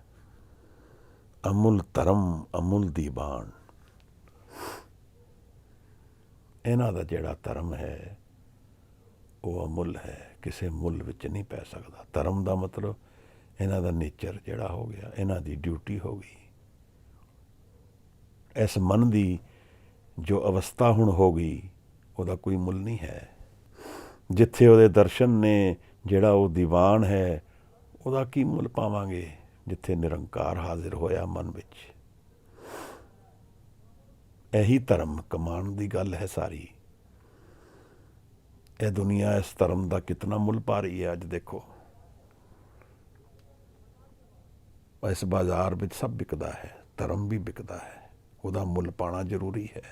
ਇਹੀ ਗੱਲ ਮਨ ਦੇ ਵਿੱਚ ਜਾਣ ਲੈਣਾ ਇੱਕ ਮੁੱਲਵਾਨ ਐਕਸਪੀਰੀਅੰਸ ਹੈ, ਅਮੁੱਲ ਐਕਸਪੀਰੀਅੰਸ ਹੈ, ਜਿਸ ਨੂੰ ਅਸੀਂ ਸਿਰਫ ਨਾਮ ਦੇ ਰਸਤੇ ਤੋਂ ਜਾਣ ਸਕਦੇ ਹਾਂ। ਇਹ ਨਾਮ ਕਮਾਉਣਾ ਹੀ ਧਰਮ ਹੈ ਮੇਰਾ, ਔਰ ਉਹਦਾ ਕੋਈ ਮੁੱਲ ਨਹੀਂ ਹੈ। ਕਿਵੇਂ? ਕਿਉਂਕਿ ਮੇਰਾ ਮਨ ਪੂਰਾ ਰੁੱਝਿਆ ਗਿਆ, ਇਸ ਦੁਨੀਆ ਤੋਂ ਟੁੱਟ ਕੇ ਉੱਧਰ ਚਲਾ ਗਿਆ ਜਿੱਥੇ ਸਦਾ ਲਈ ਹੈ। ਇੱਥੇ ਮੁੱਲਵਾਨ ਵਸਤੂਆਂ ਨੇ ਜਿਹੜੀ ਕੁਝ ਸਮੇਂ ਲਈ ਹਨ, ਉੱਥੇ ਅਮੁੱਲ ਵਸਤੂਆਂ ਨੇ ਜਿਹੜੀ ਸਦਾ ਲਈ ਹਨ। ਤਾਂ ਮੈਂ ਧਰਮ ਜਾਣਦਾ ਵਾਂ, ਇਸੇ ਤਰ੍ਹਾਂ ਜਾਣਦਾ ਹਾਂ। ਕਿਵੇਂ ਜਾਣਦਾ ਹਾਂ? ਜਿਵੇਂ ਮੈਂ ਇਸ ਧਰਮ ਨੂੰ ਕਮਾਉਂਦਾ ਹਾਂ, ਨਾਮ ਨੂੰ ਕਮਾਉਂਦਾ ਹਾਂ, ਮੇਰਾ ਧਰਮ ਹੈ। ਹਰ ਕੋ ਨਾਮ ਜਪ ਨਿਰਮਲ ਕਰਮ। ਧੰਨ ਗੁਰੂ ਅਰਜਨ ਸਾਹਿਬ ਮਹਾਰਾਜ। ਇਹੋ ਜਿਹੇ ਜਨ ਆਏ ਹਨ ਇੱਥੇ, ਇਹਦਾ ਕੋਈ ਮੁੱਲ ਨਹੀਂ ਹੈ। ਅਮੁੱਲ ਗੁਣ, ਅਮੁੱਲ ਧਰਮ, ਅਮੁੱਲ ਦੀਵਾਨ, ਅਮੁੱਲ ਤੁਲ, ਅਮੁੱਲ ਪ੍ਰਵਾਨ। ਮਹਾਰਾਜ ਕਹਿੰਦੇ ਨੇ ਇਹਨੂੰ ਤੋਲਣ ਦਾ ਵੀ ਯਤਨ ਕਰਨਾ ਹੈ ਅਤੇ ਅਮੁੱਲ ਹੈ। ਇਸ ਉਸ ਧਰਤੀ ਦੇ ਵਿੱਚ, ਉਸ ਦੁਨੀਆ ਦੇ ਵਿੱਚ ਸੱਤ ਨੂੰ ਜਾਣ ਲੈਣਾ, ਉਹਨੂੰ ਤੋਲ ਲੈਣਾ ਹੈ। ਉਹਦਾ ਕੋਈ ਵੱਟਾ ਨਹੀਂ ਹੈ ਜਿਹਦੇ ਨਾਲ ਜਾਣਾਂਗੇ। ਅਮੁੱਲ ਪ੍ਰਵਾਨ ਹੈ। ਉਹ ਤੁਲਿਆ ਗਿਆ ਤਾਂ ਜਦੋਂ ਮਨ ਵਿਕ ਗਿਆ। ਉਹ ਤੁਲਿਆ ਗਿਆ ਜਾਂ ਤਾਂ ਜਦੋਂ ਅਸੀਮ ਹੋ ਗਿਆ। ਅਮੁੱਲ ਹੈ, ਇਹਦਾ ਕੋਈ ਮੁੱਲ ਨਹੀਂ ਹੈ। ਕਹਿਤਾ ਤੁਲਣ ਦੀ ਗੱਲ ਕਰ ਰਹੇ ਹਨ, ਬਟ ਨਾਲ ਕਹਿ ਰਹੇ ਹਨ ਕਿ ਇਹ ਅਸੀਮ ਗੱਲ ਹੈ। ਇਹ ਕਿਸੇ ਤਰਾਜ਼ੂ ਦੇ ਵਿੱਚ ਨਹੀਂ ਤੁਲ ਸਕਦੀ ਹੈ। ਇਸ ਤਰਾਜ਼ੂ ਦੇ ਵਿੱਚ ਤੋਲਣਾ ਹੈ, ਉਹ ਅਮੁੱਲ ਚੀਜ਼ ਹੈ। ਉਹਨੂੰ ਤੋਲ ਲਈਏ ਜਿਹੜਾ ਮੁੱਲ ਨਹੀਂ ਪਾ ਸਕਦਾ। ਜਿਹਦਾ ਬਾਜ਼ਾਰ ਵਿੱਚ ਤਾਂ ਉਹ ਤੁਲਦਾ ਹੈ ਜਿਹਦਾ ਮੁੱਲ ਪੈ ਜਾਂਦਾ ਹੈ। ਨਿਰੰਕਾਰ ਦੇ ਘਰ ਵਿੱਚ ਅਮੁੱਲਤਾ ਤੁਲਦੀ ਹੈ। ਇੱਥੇ ਸਭ ਕੁਝ ਅਮੁੱਲ ਹੈ। ਇਹਦਾ ਦੁਨੀਆ ਦਾ ਤੋਲਣਾ ਵੀ ਅਮੁੱਲ ਹੈ। ਕੋਈ ਤਰਾਜ਼ੂ ਨਹੀਂ ਹੈ, ਕੋਈ ਵੱਟਾ ਨਹੀਂ ਹੈ। ਮਹਾਰਾਜ ਕਹਿੰਦੇ ਨੇ ਅਮੁੱਲ ਤੁਲ, ਅਮੁੱਲ ਪ੍ਰਵਾਨ, ਅਮੁੱਲ ਬਖਸ਼ੀਸ, ਅਮੁੱਲ ਨਿਸ਼ਾਨ। ਉਹਦੀਆਂ ਬਖਸ਼ੀਸ਼ਾਂ ਵੀ ਅਮੁੱਲ ਹਨ, ਅਮੁੱਲ ਉਹਦੇ ਨਿਸ਼ਾਨ ਹਨ। ਨਾਮ ਉਹਦਾ ਨਿਸ਼ਾਨ ਹੈ। ਉਹਦਾ ਸਤ ਨਿਸ਼ਾਨ ਹੈ ਨਾਮ। ਧਰਮ ਅਗਰ ਕਮਾਉਣਾ ਹੈ ਤਾਂ ਅਸੀਂ ਨਾਮ ਦੀ ਵਸਤੂ ਤੋਂ ਕਮਾਉਣਾ ਹੈ। ਉਹਦਾ ਨਿਸ਼ਾਨ, ਉਹਦਾ ਪ੍ਰੇਮ, ਉਹਦਾ ਨਾਮ, ਉਹਦਾ ਆਨੰਦ। ਮਹਾਰਾਜ ਕਹਿੰਦੇ ਹਨ ਕਿ ਉਹਦੀ ਬਖਸ਼ੀਸ਼ ਹੈ, ਉਹਦੀ ਬਖਸ਼ਿਸ਼, ਉਹਦੀ ਗੁਰਪ੍ਰਸਾਦ, ਉਸ ਦਾ ਆਨੰਦ ਦਾ ਦਰਸ਼ਨ ਕੋਈ ਮੁੱਲ ਨਹੀਂ ਪਾ ਸਕਦਾ। ਅਮੁੱਲ ਬਖਸ਼ੀਸ, ਅਮੁੱਲ ਨਿਸ਼ਾਨ, ਅਮੁੱਲ ਕਰਮ, ਅਮੁੱਲ ਫਰਮਾਨ। ਅਮੁੱਲ ਉਹਦੀ ਨਦਰਾਂ ਨੇ, ਕਰਮ ਨਦਰ, ਅਮੁੱਲ ਉਹਦੇ ਫਰਮਾਨ ਨੇ। ਉਸ ਦੀ ਜੋ ਟ੍ਰਾਂਜੈਕਸ਼ਨ, ਹੁਣ ਉਸ ਦੇ ਵਿੱਚ ਜੋ ਟ੍ਰਾਂਜੈਕਸ਼ਨ ਮਨ ਨਾਲ ਹੋ ਰਹੀ ਹੈ, ਇਹ ਵਪਾਰੀ ਮਨ ਉਹ ਜਿਹੜਾ ਲੈਣ ਦੇਣ ਪ੍ਰੇਮ ਦਾ ਕਰ ਰਿਹਾ ਹੈ, ਉਹਦੇ ਵਿੱਚ ਸਭ ਕੁਝ ਆ ਰਿਹਾ ਹੈ। ਫਰਮਾਨ ਵੀ ਆ ਰਹੇ ਨੇ, ਉਹਦਾ ਹੁਕਮ ਵੀ ਆ ਰਿਹਾ, ਉਹਦੇ ਦਰਸ਼ਨ ਵੀ ਆ ਰਹੇ ਹਨ, ਉਹਦੀ ਨਦਰ ਵੀ ਆ ਰਹੀ ਹੈ, ਅਸੀਮਤਾ ਦੇ ਦਰਸ਼ਨ ਵੀ ਆ ਰਹੇ ਹਨ। ਮਹਾਰਾਜ ਕਹਿੰਦੇ ਨੇ ਅਮੁੱਲੋ ਅਮੁੱਲ ਆਖਿਆ ਨਾ ਜਾਏ। ਇਸ ਅਮੁੱਲ ਦੀ ਦੁਨੀਆ ਦੀ ਗੱਲ ਆਖਣ ਵਿੱਚ ਨਹੀਂ ਆ ਸਕਦੀ, ਪਰ ਫਿਰ ਵੀ ਮਹਾਰਾਜ ਯਤਨ ਤਾਂ ਕਰਦੇ ਹਨ। ਕਹਿੰਦੇ ਹਨ ਸਾਨੂੰ ਕਿ ਨਹੀਂ ਆਖ ਸਕਦੇ, ਪਰ ਕੋਸ਼ਿਸ਼ ਕਰਦੇ ਹਨ ਕਿ ਸਾਨੂੰ ਕੁਝ ਉਹਦੇ ਇਰਦ ਗਿਰਦ ਦੀ, ਉਹਦੇ ਨੇੜੇ ਤੇੜੇ ਦੀ ਕੁਝ ਖਬਰ ਸਾਨੂੰ ਮਿਲ ਜਾਏ। ਸੱਤ ਦੀ ਗੱਲ ਨਹੀਂ ਕੀਤੀ ਜਾ ਸਕਦੀ, ਪਰ ਇਸ਼ਾਰਾ ਅਮੁੱਲੋ ਅਮੁੱਲ ਆਖਿਆ ਨਾ ਜਾਏ, ਆਖ ਆਖ ਰਹੇ ਲਿਵ ਲਾਏ। ਮਹਾਰਾਜ ਕਹਿੰਦੇ ਨੇ ਜਿਹੜੇ ਆਖ ਆਖ ਕੇ ਉਹਦੀ ਗੱਲ ਕਰਦੇ ਹਨ, ਉਹਨਾਂ ਦੀ ਲਿਵ ਲੱਗ ਜਾਂਦੀ ਹੈ। ਉਹ ਕੀ ਆਖਣਗੇ? ਉਹਨਾਂ ਦਾ ਤਾਂ ਸੁਰਤ ਵਿੱਚ ਧਿਆਨ ਜੁੜ ਜਾਂਦਾ ਹੈ, ਉਹ ਗੁੰਮ ਹੀ ਹੋ ਜਾਂਦੇ ਹਨ। ਉਹਦੇ ਗੁਣ ਆਖਦੇ ਜਾਓ, ਆਪਣੇ ਆਪ ਨੂੰ ਭੁੱਲ ਜਾਓ। ਉਹਦੇ ਗੁਣਾਂ ਵਿੱਚ ਅਸੀਮਤਾ ਮਿਲ ਜਾਏ। ਇਸ ਸੀਮਤ ਦੁਨੀਆ ਤੋਂ ਪਰੇ ਦੀ ਖਬਰ ਦੱਸਦੇ ਹਨ। ਮਹਾਰਾਜ ਕਹਿੰਦੇ ਨੇ ਆਖ ਆਖ ਰਹੇ ਲਿਵ ਲਾਏ। ਫਿਰ ਕਹਿੰਦੇ ਹਨ ਕਿ ਆਖੇ ਵੇਦ ਪਾਠ ਪੁਰਾਣ। ਇਹ ਸਾਰੀ ਦੁਨੀਆ ਦੇ ਜਿਤਨੇ ਗ੍ਰੰਥ ਨੇ, ਇਹ ਸਭ ਕੀ ਆਖਦੇ ਨੇ? ਇਹ ਇਹੀ ਆਖਦੇ ਨੇ ਕਿ ਉਹਦਾ ਅਮੁੱਲ ਹੈ, ਉਹਦਾ ਕੋਈ ਮੁੱਲ ਨਹੀਂ ਪਾਇਆ ਜਾ ਸਕਦਾ। ਇਹਦਾ ਕੀ ਮਤਲਬ ਹੈ? ਮਤਲਬ ਇਹਨਾਂ ਦੇ ਜਿਹੜੇ ਗ੍ਰੰਥਾਂ ਦੇ ਨਿਚੋੜ ਹਨ, ਉਹਨਾਂ ਦਾ ਸੁਨੇਹਾ ਇਹੀ ਹੈ ਕਿ ਉਹ ਸੀਮਿਤ ਹਨ ਆਪਣੇ ਦਾਇਰੇ ਵਿੱਚ, ਅਸੀਮਤਾ ਦੀ ਗੱਲ ਕਰ ਨਹੀਂ ਸਕਦੇ, ਕਰਨਾ ਚਾਹੁੰਦੇ ਹਨ। ਇਹੀ ਆਪਣੇ ਆਪ ਵਿੱਚ ਸੁਨੇਹਾ ਹੈ ਕਿ ਉਹ ਅਮੁੱਲ ਹੈ। ਆਖੇ ਪੜੇ ਕਰੇ ਵਖਿਆਣ। ਲੋਕੀ ਉਹਦੇ ਗਿਆਨ ਦੀਆਂ ਗੱਲਾਂ ਕਰਦੇ ਹਨ, ਉਸ ਨੂੰ ਪੜ੍ਹ ਕੇ ਉਹਦੇ ਬਾਰੇ ਵਖਿਆਨ ਕਰਦੇ ਹਨ। ਉਹ ਵੀ ਇਹੀ ਸੁਨੇਹਾ ਹੈ ਅੰਤਰ ਵਿੱਚ ਕਿ ਉਹ ਅਮੁੱਲ ਹੈ, ਕਿਉਂਕਿ ਉਹਨਾਂ ਦਾ ਵਖਿਆਨ ਉੱਥੇ ਪਹੁੰਚ ਨਹੀਂ ਪਾ ਰਿਹਾ, ਉਹ ਸੀਮਤ ਹੈ ਆਪਣੇ ਦਾਇਰੇ ਵਿੱਚ। ਉਸ ਦੀ ਗੱਲ ਫਿਰ ਵੀ ਨਹੀਂ ਕਰ ਪਾ ਰਹੇ, ਸਭ ਕੁਝ ਕਹਿ ਕੇ ਵੀ ਕੁਝ ਨਹੀਂ ਕਹਿ ਪਾ ਰਹੇ, ਸਾਰਾ ਕੁਝ ਪੜ੍ਹ ਕੇ ਵੀ ਕੁਝ ਨਹੀਂ ਜਾਣ ਪਾ ਰਹੇ। ਇੱਕ ਪਿਤਾ ਨੇ ਆਪਣੇ ਪੁੱਤਰ ਨੂੰ ਗੁਰੂਕੁਲ ਭੇਜਿਆ ਕਿ ਜਾ ਗਿਆਨ ਪ੍ਰਾਪਤ ਕਰਕੇ ਆ। 5 ਵਰ੍ਹਿਆਂ ਬਾਅਦ ਘਰ ਵਾਪਸ ਆਇਆ ਤਾਂ ਪਿਤਾ ਨੇ ਪੁੱਛਿਆ ਤਾਂ ਉਹਨੇ ਦੱਸਿਆ, ਜੀ ਮੈਂ ਇਹ ਪੜ੍ਹਿਆ, ਇਹ ਜਾਣਿਆ, ਸਭ ਕੁਝ ਦੱਸ ਦਿੱਤਾ। ਪਿਤਾ ਕਹਿੰਦਾ ਵਾਪਸ ਜਾ ਭਾਈ। ਤਾਂ ਬੇਟਾ ਹੈਰਾਨ ਹੋਇਆ ਕਿ 5 ਸਾਲ ਮੈਂ ਇੰਨੇ ਗ੍ਰੰਥ ਪੜ੍ਹੇ, ਇੰਨੇ ਵੇਦ ਪੜ੍ਹੇ, ਪਿਤਾ ਮੇਰਾ ਮੈਨੂੰ ਇਹ ਕਹਿੰਦਾ ਨਹੀਂ, ਵਾਪਸ ਜਾ, ਉਹ ਪੜ੍ਹ ਕੇ ਆ ਜਿਹੜਾ ਪੜ੍ਹਿਆ ਨਾ ਜਾ ਸਕੇ, ਉਹਨੂੰ ਜਾਣ ਕੇ ਆ ਜਿਹੜਾ ਕੋਈ ਦੱਸ ਨਾ ਸਕੇ। ਇਸ ਦੇਸ਼ ਵਿੱਚ ਬੜੀ ਪੁਰਾਣੀ ਇੱਕ ਗਾਂਧੀ ਜੀ ਦੇ ਸਮੇਂ ਦੀ ਇੱਕ ਕਥਾ ਚੱਲਦੀ ਹੈ, ਇਹ 3 ਬਾਂਦਰਾਂ ਵਾਲੀ। ਉਹ 3 ਬਾਂਦਰ ਜਾਪਾਨ ਤੋਂ ਭੇਜੇ ਗਏ ਸਨ। ਉਹ ਇੱਕ ਜ਼ੈਨ ਸਟੈਚੂ ਹੈ। ਉਹਦਾ ਅਰਥ ਕੀ ਹੈ? ਦਰਅਸਲ ਅਸਲ ਅਰਥ ਕੀ ਹੈ? ਇੱਥੇ ਤੇ ਕੁਝ ਹੋਰ ਹੀ ਬਣ ਗਿਆ। ਅਸੀਂ ਮੋਰਲਿਸਟਿਕ ਲੋਕ ਹੈਗੇ ਹਾਂ ਅਤੇ ਮੋਰਲਸ ਵਿੱਚ ਹੀ ਘੁਮਾਤੀ ਸਾਰੀ ਗੱਲ। ਉਹ 3 ਬਾਂਦਰਾਂ ਦਾ ਅਰਥ ਇਹ ਹੈ ਕਿ ਉਹਨੂੰ ਜਾਣੋ ਜੋ ਬੋਲਿਆ ਨਾ ਜਾ ਸਕੇ, ਸੁਣਿਆ ਨਾ ਜਾ ਸਕੇ, ਦੇਖਿਆ ਨਾ ਜਾ ਸਕੇ।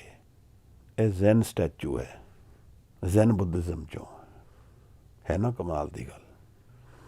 ਉਹਨੂੰ ਜਾਣੋ ਜਿਹਦਾ ਮੁੱਲ ਨਾ ਪਾਇਆ ਜਾ ਸਕੇ,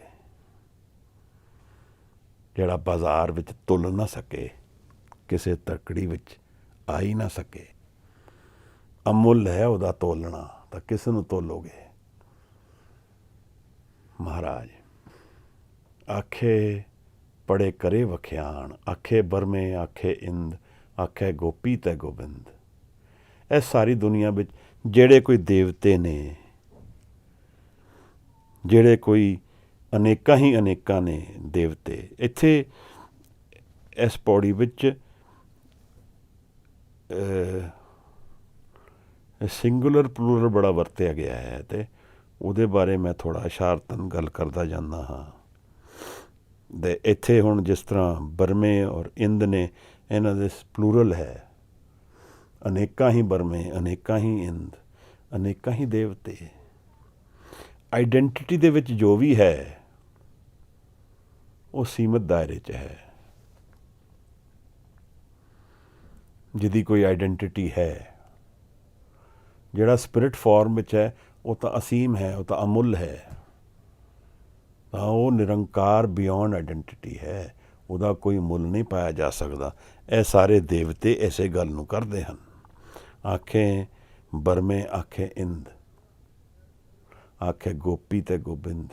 ਗੋਪੀਆਂ ਨੇ ਪ੍ਰੇਮ ਤੋਂ ਭਰੀਆਂ ਹੋਈਆਂ ਆਪਣੇ ਗੋਬਿੰਦ ਲਈ, ਉਹ ਵੀ ਇਹੀ ਆਖਦੀਆਂ ਹਨ।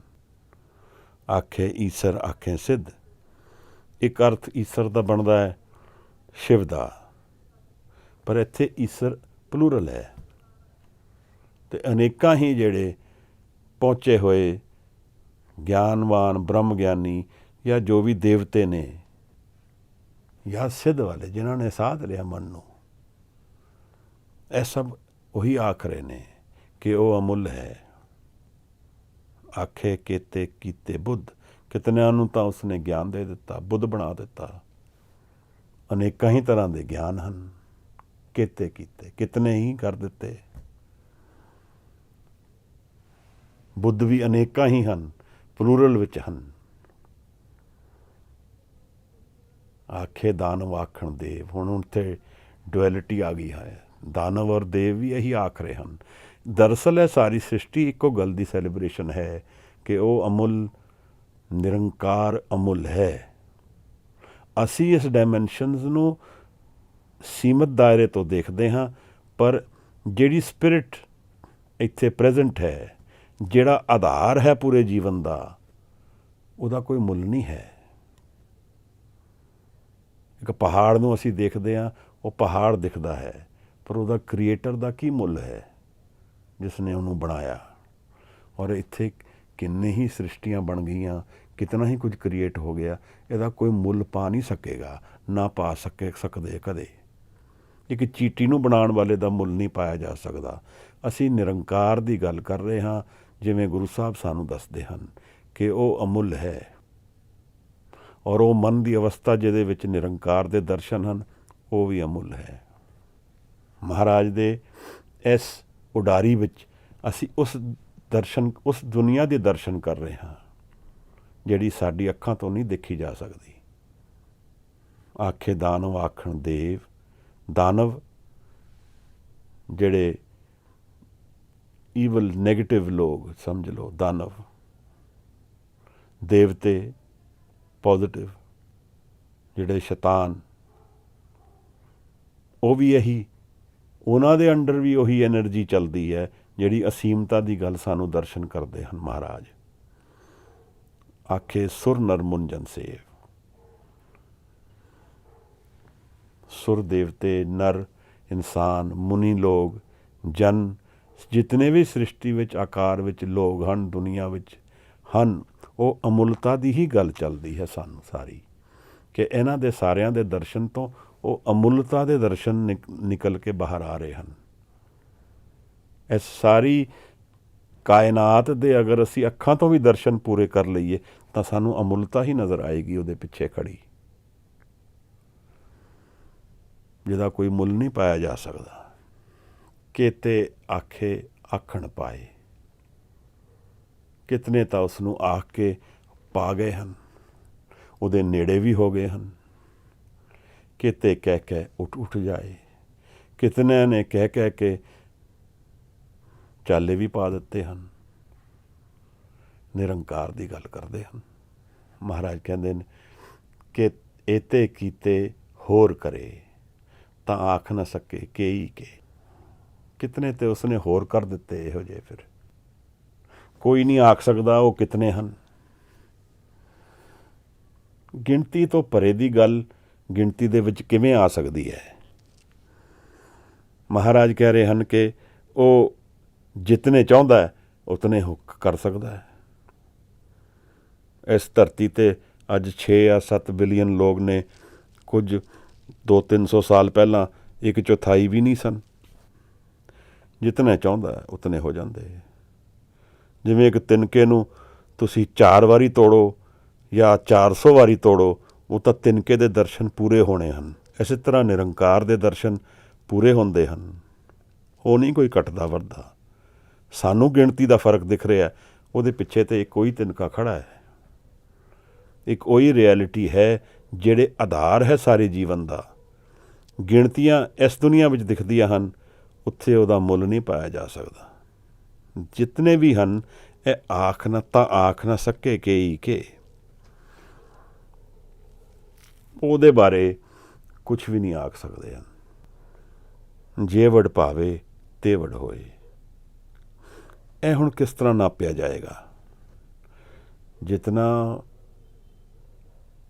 ਗੱਲ ਦਰਅਸਲ ਕੀ ਹੈ ਕਿ ਸਾਡੇ ਇੰਟੈਲੀਜੈਂਸ ਜਾਂ ਅਸੀਂ ਇੰਟਲੈਕਟ ਜਾਂ ਮਨ ਜਾਂ ਸੋਚ ਇੱਕ ਸੀਮਿਤ ਦਾਇਰੇ ਦੀ 'ਤੇ ਆਧਾਰਿਤ ਹੈ।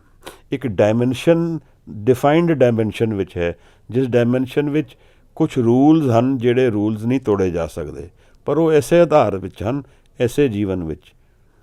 ਉਸ ਦੁਨੀਆ ਦੇ ਕਿਹੜੇ ਰੂਲਸ ਨੇ ਸਾਨੂੰ ਨਹੀਂ ਪਤਾ ਹੈ। ਤਾਂ ਮਹਾਰਾਜ ਇੱਥੇ ਕਹਿ ਰਹੇ ਨੇ ਕਿ ਉਹਦੀ ਕੋਈ ਸਾਈਜ਼ ਨਹੀਂ ਹੈ।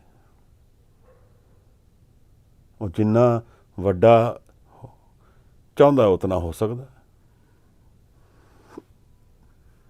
ਇਹ ਕੁਛ ਸ਼ਾਸਤਰਾਂ ਵਿੱਚ ਜਿਹੜੀ ਰਿੱਧੀਆਂ ਸਿੱਧੀਆਂ ਗਿਣੀਆਂ ਨੇ, ਉਹਨਾਂ 'ਚੋਂ ਇੱਕ ਰਿੱਧੀ ਸਿੱਧੀ ਇਹ ਵੀ ਹੈ। ਉਹ ਤਾਂ ਵੈਸੇ ਇਸ਼ਾਰਤਨ ਗੱਲ ਕਰਦਾ, ਪਰ ਇਹ ਗੱਲ ਉਸ ਦੁਨੀਆ ਦੀ ਚੱਲਦੀ ਹੈ ਜਿੱਥੇ ਜਿਵੇਂ ਉਹ ਚਾਹੁੰਦਾ ਹੈ ਉਵੇਂ ਹੋ ਜਾਂਦਾ ਹੈ। ਇਹੋ ਜਿਹੇ ਰੂਲਸ ਜਿਹੜੇ ਸਾਡੀ ਦੁਨੀਆ ਦੇ ਨੇ ਉੱਥੇ ਨਹੀਂ ਵਸਦੇ ਹਨ।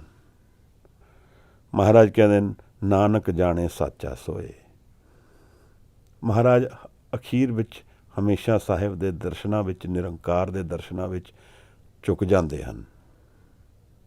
ਇਸੇ ਤਰ੍ਹਾਂ ਸਾਨੂੰ ਵੀ ਆਦੇਸ਼ ਕਰ ਰਹੇ ਹਨ, ਨਾਨਕ ਜਾਣੇ ਸਾਚਾ ਸੋਏ। ਉਹ ਸੱਚਾ ਆਪਣੇ ਆਪ ਹੀ ਜਾਣਦਾ ਹੈ ਕੀ ਅਸਲ ਵਿੱਚ ਹੈ। ਇੱਕ ਅਨਡਿਫਾਈਨੇਬਲ ਦੁਨੀਆ ਦੀ ਗੱਲ ਗੁਰੂ ਸਾਹਿਬ ਸਾਨੂੰ ਸੁਣਾਉਣ ਦੀ ਕੋਸ਼ਿਸ਼ ਕਰ ਰਹੇ ਹਨ, ਜਿਹੜੇ ਸਾਡੇ ਦੁਨੀਆ ਦੇ ਪੈਰਾਮੀਟਰਸ ਵਿੱਚ ਬੰਨੀ ਨਹੀਂ ਜਾ ਸਕਦੀ। ਸੁਰਤ ਦੇ ਗਿਆਨ ਵਿੱਚ ਉਹਦੇ ਦਰਸ਼ਨ ਹੋ ਸਕਦੇ ਹਨ, ਪਰ ਉਹਨੂੰ ਬੰਨਿਆ ਫਿਰ ਵੀ ਨਹੀਂ ਜਾ ਸਕਦਾ, ਨਾ ਉਹਦਾ ਮੁੱਲ ਪਾਇਆ ਜਾ ਸਕਦਾ ਹੈ। ਮਹਾਰਾਜ ਕਹਿੰਦੇ ਨੇ, ਜੇਖੋ ਆਖੇ ਬੋਲ ਵਿਗਾੜ, ਬੋਲ ਕੇ ਵਿਗਾੜ। ਬੋਲੇ ਮੂਰਖ ਬੋਲੇ।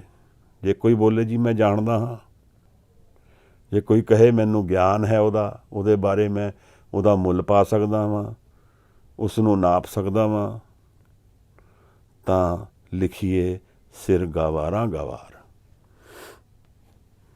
ਗਵਾਰ ਤੋਂ ਵੀ ਗਵਾਰ, ਇੱਥੇ ਇੱਕ ਵਚਨ ਹੈ ਗਵਾਰ।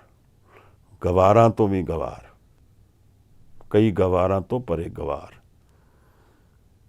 ਗੱਲ ਕੀ ਹੈ ਕਿ ਅਸੀਂ ਬਿਨਾਂ ਇੱਕ ਫੀਤਾ ਲੈ ਕੇ ਅਸੀਂ ਅਸੀਮਤਾ ਨੂੰ ਕਿਵੇਂ ਨਾਪ ਲਵਾਂਗੇ, ਇੱਕ ਤਰਾਜੂ ਲੈ ਕੇ ਕਿਵੇਂ ਤੋਲ ਲਵਾਂਗੇ ਜਿਹੜਾ ਤੋਲਿਆ ਨਾ ਜਾ ਸਕੇ। ਸੋ ਜਿਹੜੇ ਹੈ ਸਾਡੇ ਦੁਨੀਆ ਦੀ ਮੈਜਰਿੰਗ ਟੂਲਸ ਨੇ, ਉਹ ਉੱਥੇ ਸਭ ਫੇਲ ਹਨ। ਉੱਥੇ ਉਹਦਾ ਕੋਈ ਮੁੱਲ ਨਹੀਂ ਹੈ, ਕੋਈ ਸਾਈਜ਼ ਨਹੀਂ ਹੈ, ਕੋਈ ਤਰੀਕਾ ਨਹੀਂ ਹੈ ਉਹਨੂੰ ਜਾਣਨ ਦਾ। ਇੱਕ ਅਸੀਮ ਪ੍ਰੇਮ ਦੀ ਕਹਾਣੀ ਹੈ ਜਿਹੜੀ ਸਾਹਿਬ ਦੇ ਸੁਰਤ ਤੋਂ ਦਰਸ਼ਨ ਸਾਨੂੰ ਪ੍ਰਗਟ ਹੁੰਦੇ ਹਨ। ਇੱਕ ਇਹੋ ਜਿਹੀ ਇਕਾਗਰਤਾ ਦਾ ਮਿਲਣ ਦੀ ਕਥਾ ਹੈ ਜਿਹੜੀ ਬਿਆਨ ਤੋਂ ਪਰੇ ਹੈ।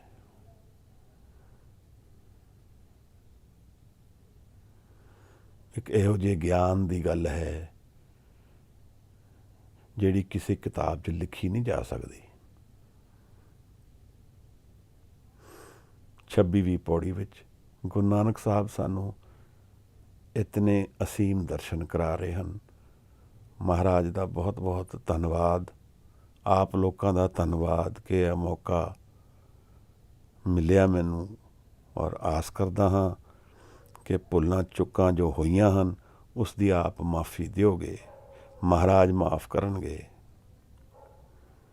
ਸਾਨੂੰ ਸਾਰਿਆਂ ਨੂੰ ਪ੍ਰੇਰਨਾ ਮਿਲੇ ਕਿ ਅਸੀਂ ਇਸ ਨਾਮ ਦੀ ਕਮਾਈ ਕਰ ਸਕੀਏ, ਤਾਂ ਕਿ ਇਸ ਜੀਵਨ ਵਿੱਚ ਉਸ ਅਮੁੱਲ ਵਸਤੂ ਨੂੰ ਜਾਣ ਸਕੀਏ। इतनी विचार प्रवान करना महाराज। अगर आप कोई सुधार करना चाहो, कुछ कहना चाहो या आप कुछ पूछना चाहो तो जी आया नूं। महाराज वाहिगुरू जी का खालसा, वाहिगुरू जी की फतेह।